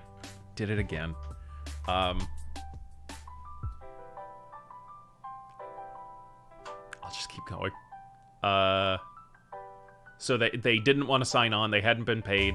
When they found out what they were going to be paid, it was a fraction of what it was. So he says, we checked the accounting and had questions. This resulted in insults and threats of legal action. We renegotiated again, opting to base our pay on net sales versus net profit. Too many ways they can manipulate profit. But we were going to get punished for our insolence, and the percentage was lowered again. You might notice I haven't mentioned the band since the beginning. Well, they got squeezed and squeezed and squeezed until they basically had nothing to do with this project that is wholly an adaptation of their music. Jameson and Satine did not write the Red Opera, nor did they do the art. Yet somehow they've spent the last year and a half touting themselves as the book's creators. They create nothing. They get other people to create and then take the money and credit.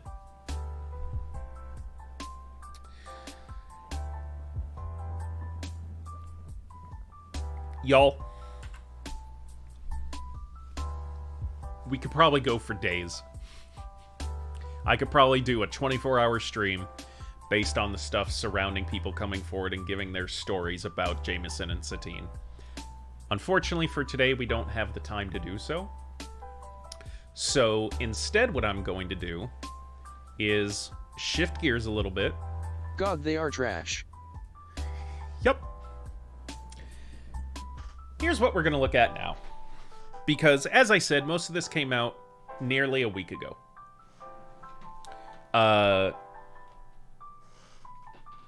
As you would imagine, apologies have come forward. Both from Jameson and Satine. Satine, quite a few days after everything.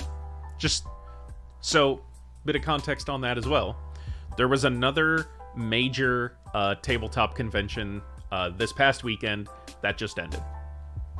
So, Satine was there, and basically during this whole situation, she was just tweeting out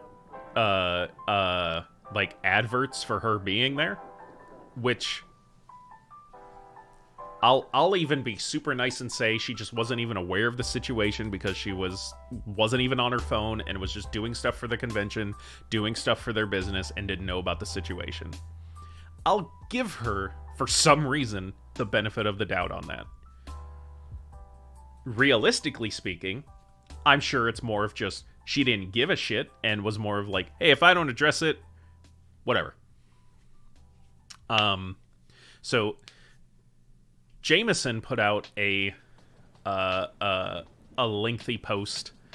When was this? This was the 8th. So actually, she's a social media celebrity. She knew. Yeah, it's like I said. Like I knew she knew. It was as soon as I went to her profile, I was honestly just astounded that it was still public.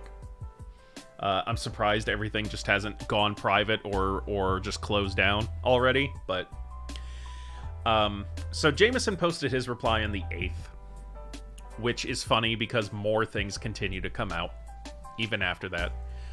And Satine just posted hers yesterday. We're gonna go through them. I want you all to know I have not looked at these yet.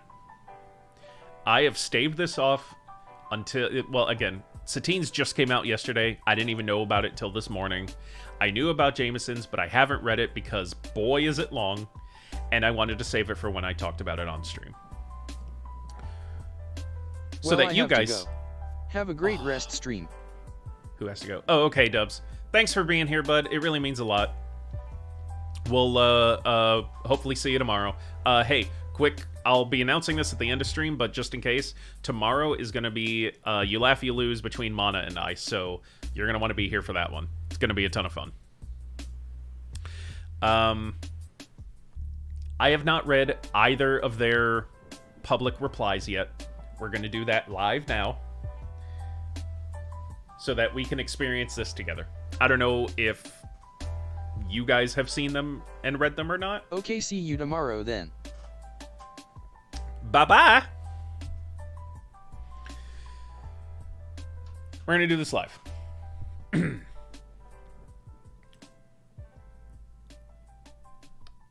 So, even before the actual apology itself, here's Jameson's tweet. I haven't seen Jameson's. Then, yeah, well, let's go on this journey together, huh?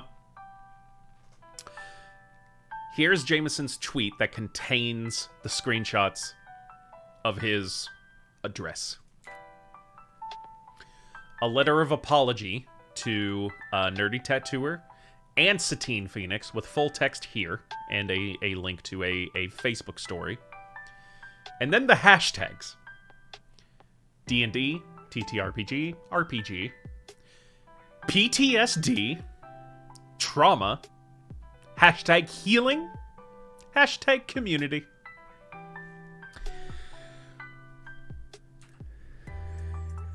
Boy.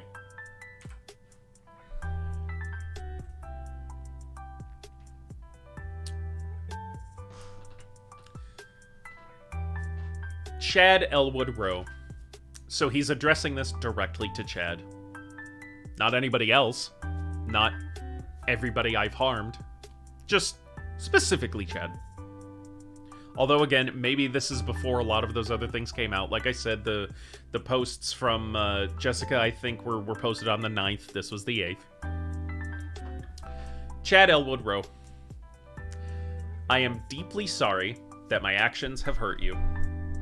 I was condescending and very aggressive with you, and it was inappropriate and cruel. You deserved much better from me, and I let you and our community down. Our interactions triggered me deeply. I struggle, and have struggled, with a hard and traumatic upbringing, which has caused me to be diagnosed with complex post-traumatic stress disorder, or CPTSD. This is not a justification or an excuse for my behavior, but context.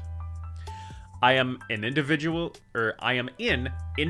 therapy, and also have just begun to see a couples counselor to ensure that these issues do not harm others. I felt triggered by the perceived idea that the contract you sent would transfer ownership of my and my personal D&D character's likeness and body art to you, which is an integral part of my identity and livelihood. I 100% understand that was not your intention, and the professional thing for me to have done was just to have redlined the contract and sent it back to you, or just reached out to you directly to talk it over.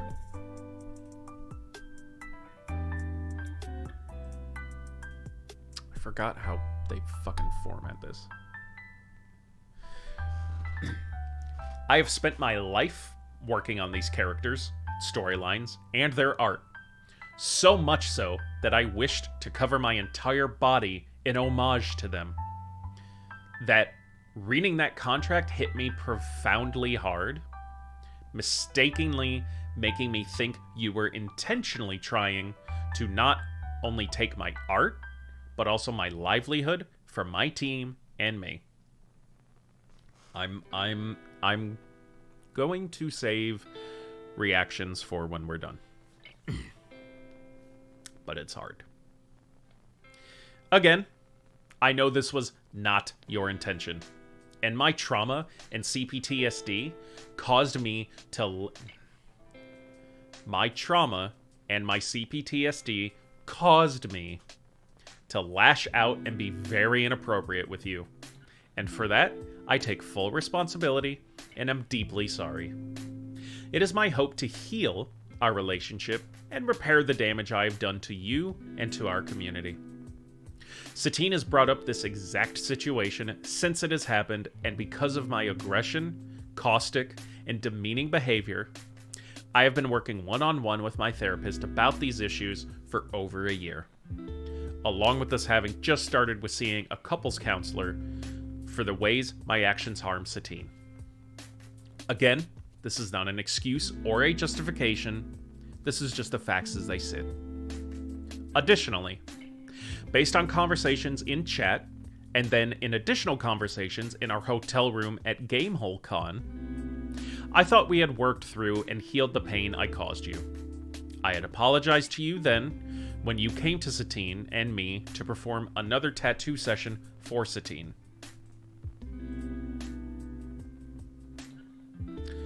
On that day, before we could get started tattooing, you shared some sensitive information that I will not post here. Our hearts broke with you as you shared your feelings, and we spoke, listening to support a dear friend sharing their pain. During our conversation then, I shared that, although inexcusable, I was perpetuating a cycle of abuse unknowingly when we discussed the contract a year prior. I shared my great shame about how I had hurt you then, and I apologized and asked for forgiveness because my actions were wrong and hurtful. We were both teary-eyed and hugged it out, and I had thought we had healed the situation because I thought I had taken responsibility and was forgiven by you. I clearly was wrong, and have not done enough to atone for my inappropriate actions and the ways that I have hurt you. I am sorry.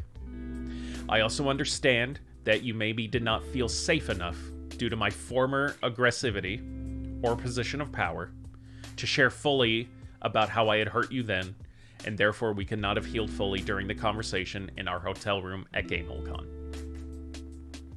I am sorry if I did not create a safe space enough for you to share your pain then, and I endeavor to do so now with an open heart, atoning for the ways that my actions have harmed you and others. Although difficult, I truly believe that speaking out about this here in a public forum is a good thing and hopefully gives you the safety to express how you feel so we can heal this. It shows our community that certain actions and modes of interaction cannot be allowed, both personally and professionally. By bringing things out into the light so all can see, we can use truth and understanding to hold everybody accountable. And in this case, that person is me. I fully take responsibility for my actions, and in rereading the text messages I sent you, I am filled with sadness and shame that I used my position of power to hurt you. I should have handled our interactions profoundly different. Sorry, I lost my place. Profoundly differently. I was condescending, I was aggressive, and cruel.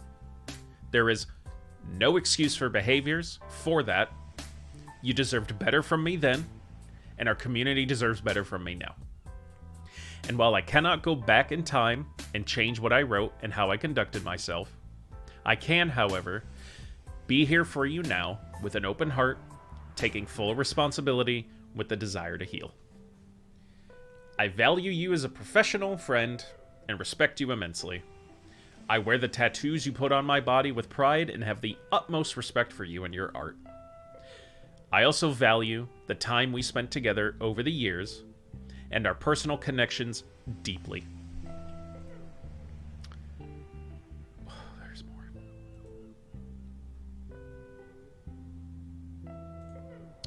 Hold on, there's a little bit from this. I am filled with profound regret that I allowed my anger, transference, and triggers to get the best of me and hurt you and anyone else, especially Satine. No one deserves that. A quote I resonate deeply with is, quote, both heroes and villains have tragic backstories.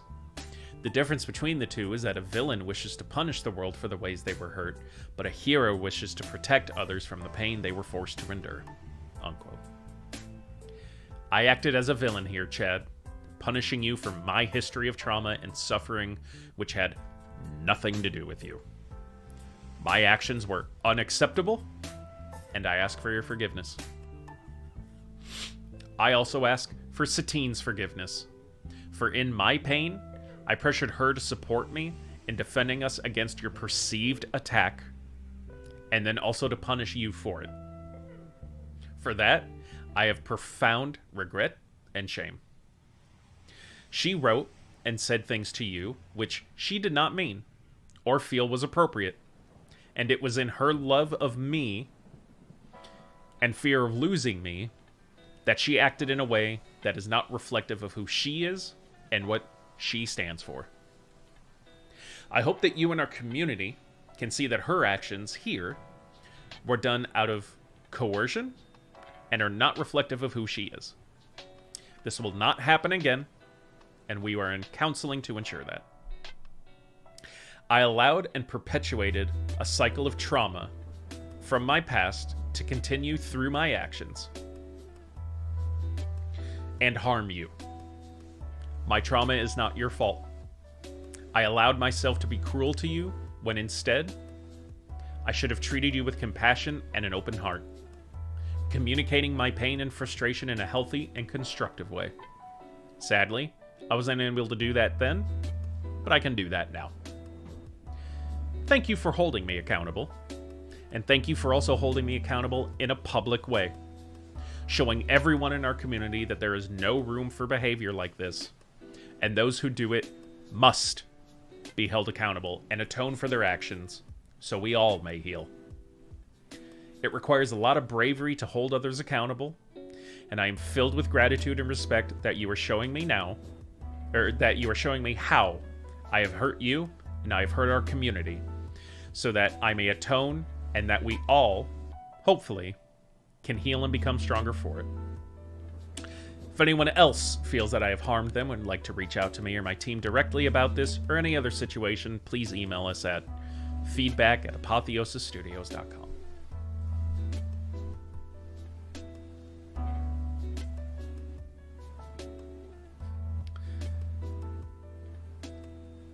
And then there's someone that says, you were exhibiting the exact same behavior you described in your apology as recently as last week.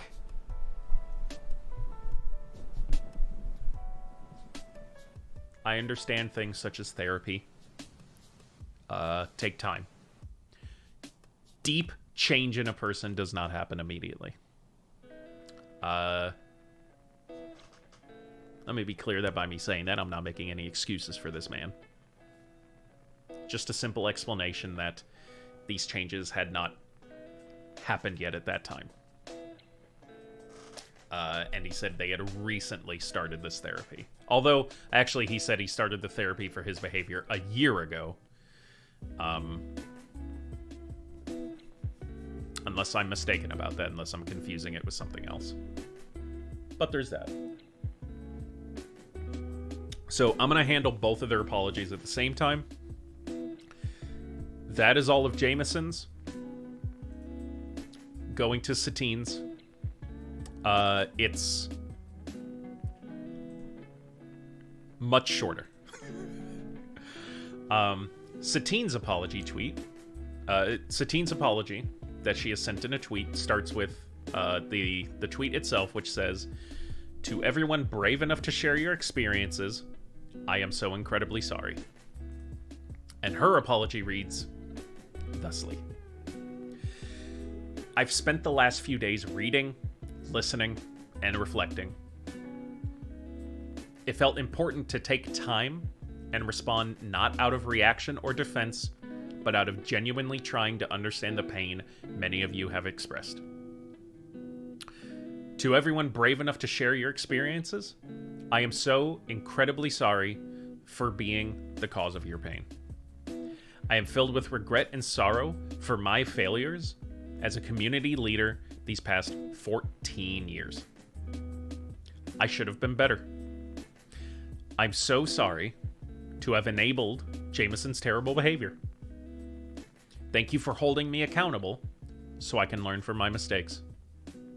I now know what needs to change so I can do better and will focus on getting the help I need. I never meant to hurt anyone. I am so sorry. I am writing this from my heart and will address specific posts individually."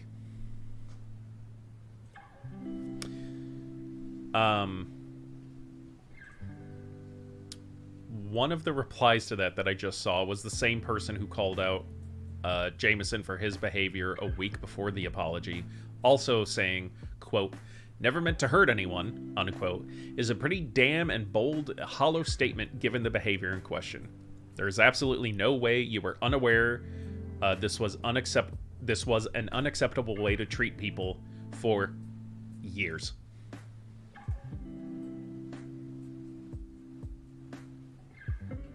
Looks like no response.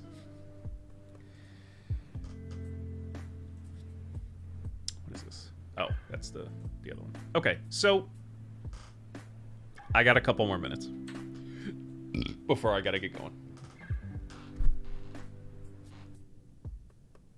What do you guys think? Is it just hollow PR? Do you think...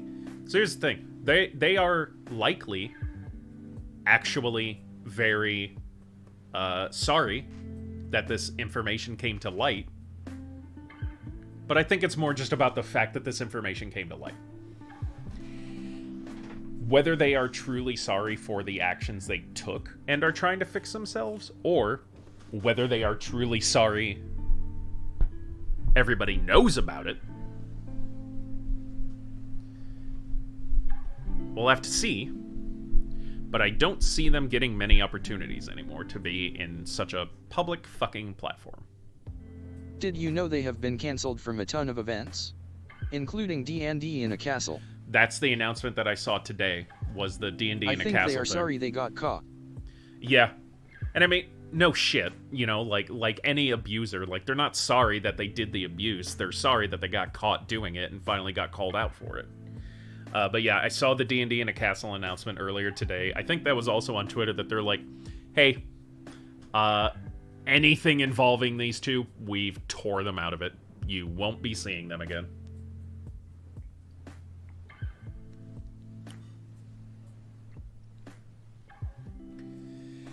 I will not be devil's advocating for them.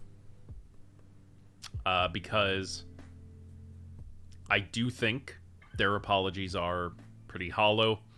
They're both writers, right? They've both been professional writers. I doubt we will writers. see them in any major events or streams from here on. Oh yeah, absolutely not. Like, no matter what their apologies were, no matter how they actually feel, like, they're done in terms of, like, the RPG industry. Like, no one's gonna work with them. No one's going to hire them.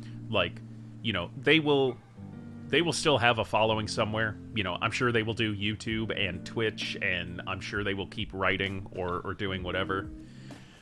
They'll still make their money. They'll still have their living, but it'll likely be severely reduced from what it used to be. I don't see them being at a ton of conventions anymore. And again, even if they are, I'm sure they will have to pay to be there. No more like, oh yeah, it's you two? Yeah, come on in. Come on in. Here's your booth. Come to the after party. Let's mingle. Let's meet. You know, do whatever. That ain't happening anymore. Like I said, there's plenty of ways to make a living nowadays. But it is for sure not going to be what it was. And we'll see how sales of Apotheosis Studios fucking tank. Also see them separating in the future. I always felt like it was a very staged relationship. Well, I think it's because both of them were doing it for the same unaltruistic reasons. I think they were attracted to each other because they're both the same type of person. But that type of person is a toxic person. And eventually I think they'll just fucking implode. Because I agree with you that I think at this point, what kept them together, what put them together, was the spotlight. They were both in positions of power and attention, and both of them loved that, and that's not happening anymore, so their relationship is going to fucking crumble. It was a time bomb. Yeah. You know, like any of these situations are. Yeah, so again, like, both of them, they're professional writers. Have been for you know, nearly 20 years now for the, you know, between them. Of course their apologies are going to sound incredible. You know, like I said, they're professional writers. They have teams of writers. Apparently ones they continually screw over.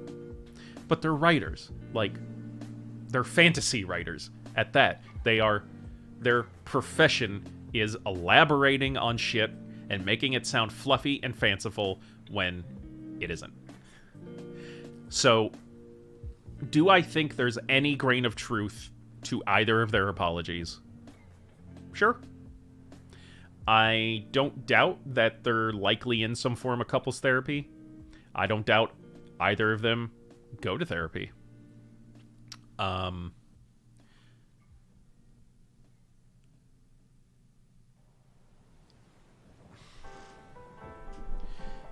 the only reason I'm not just like going off, the only reason I'm giving this moment of hesitation is because I'm trying to imagine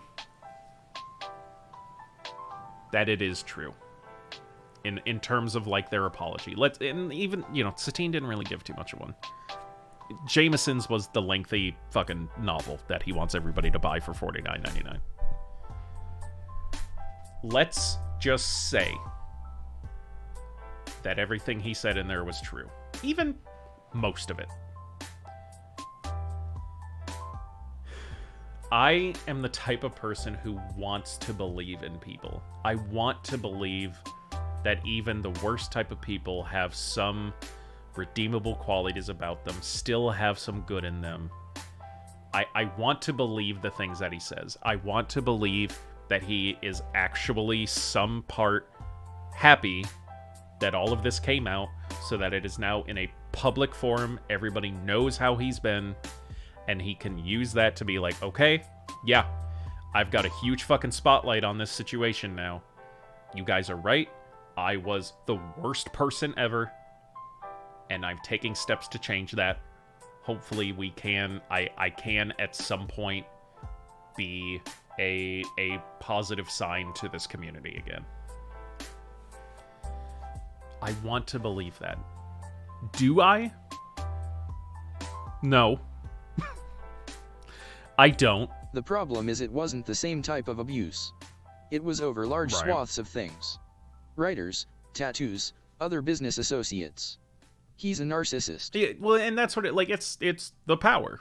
It's because you look at every single one of them, and that's what it is he wants people to be beneath him, to be under his influence, to not question his authority, to not question the things he's done, whether they are right or wrong.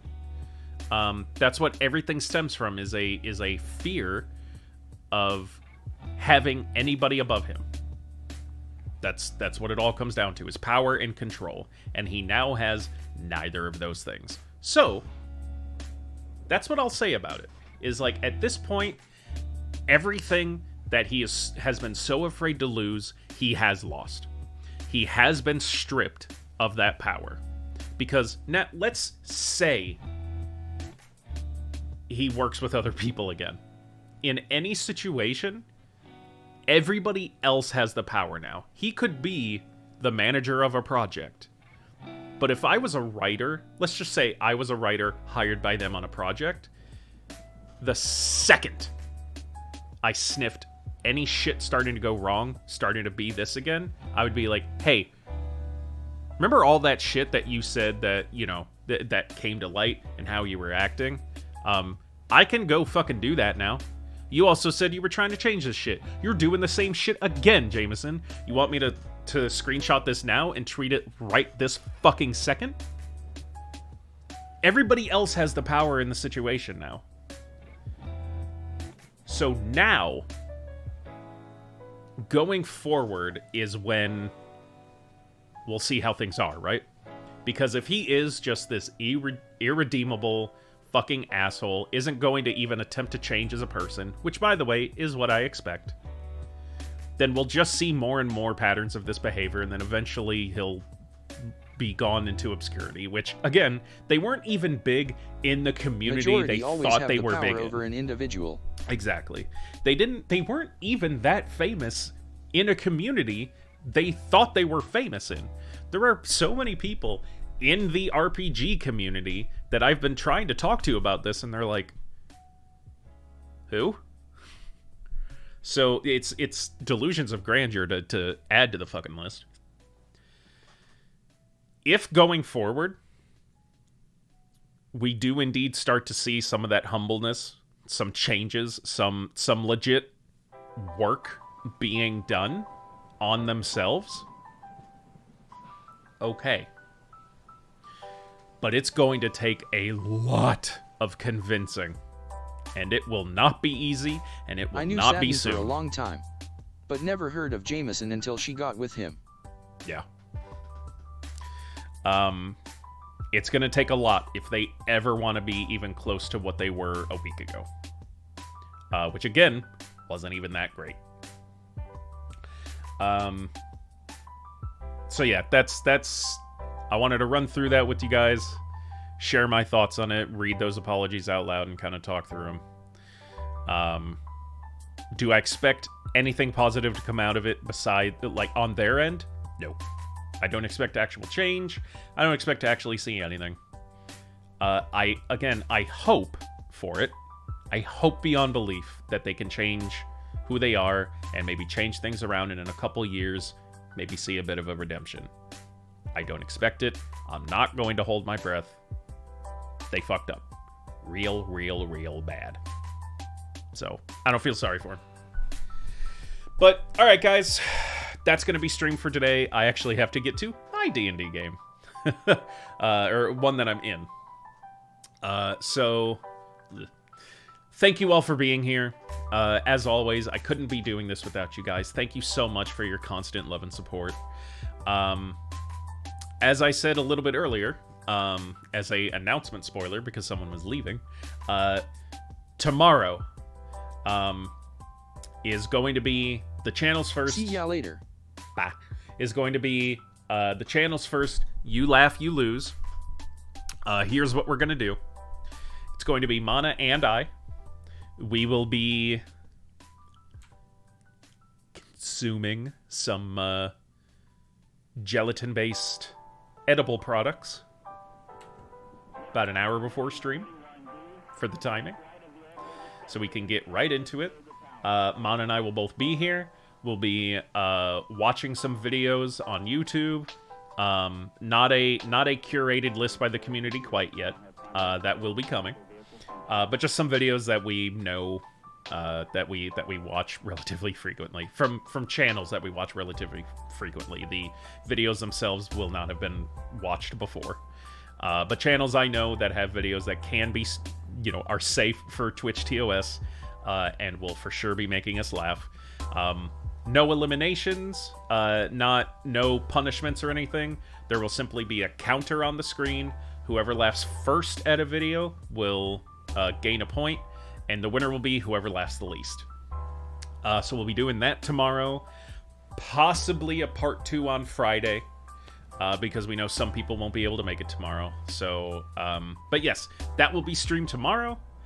Other than that, guys, Facebook and Twitter to stay up to date, especially if you want to join the community. There's a Discord channel now. Link for that is in the About section. Come join us. You'll get to interact with everybody and see all the fun, stupid shit that happens between us all off screen or off stream. VOD for this stream will be up on the YouTube channel, premiering at 10 a.m. Central Time tomorrow morning. So check out the channel, check out the YouTube channel, subscribe to get all the updates. Hopefully I'll be making actual videos soon instead of just constantly uploading stream. Ideas for that too, but it's all gonna come with time. So thank you guys so much for being here. I'll see you all tomorrow. Love you all. Have a good night.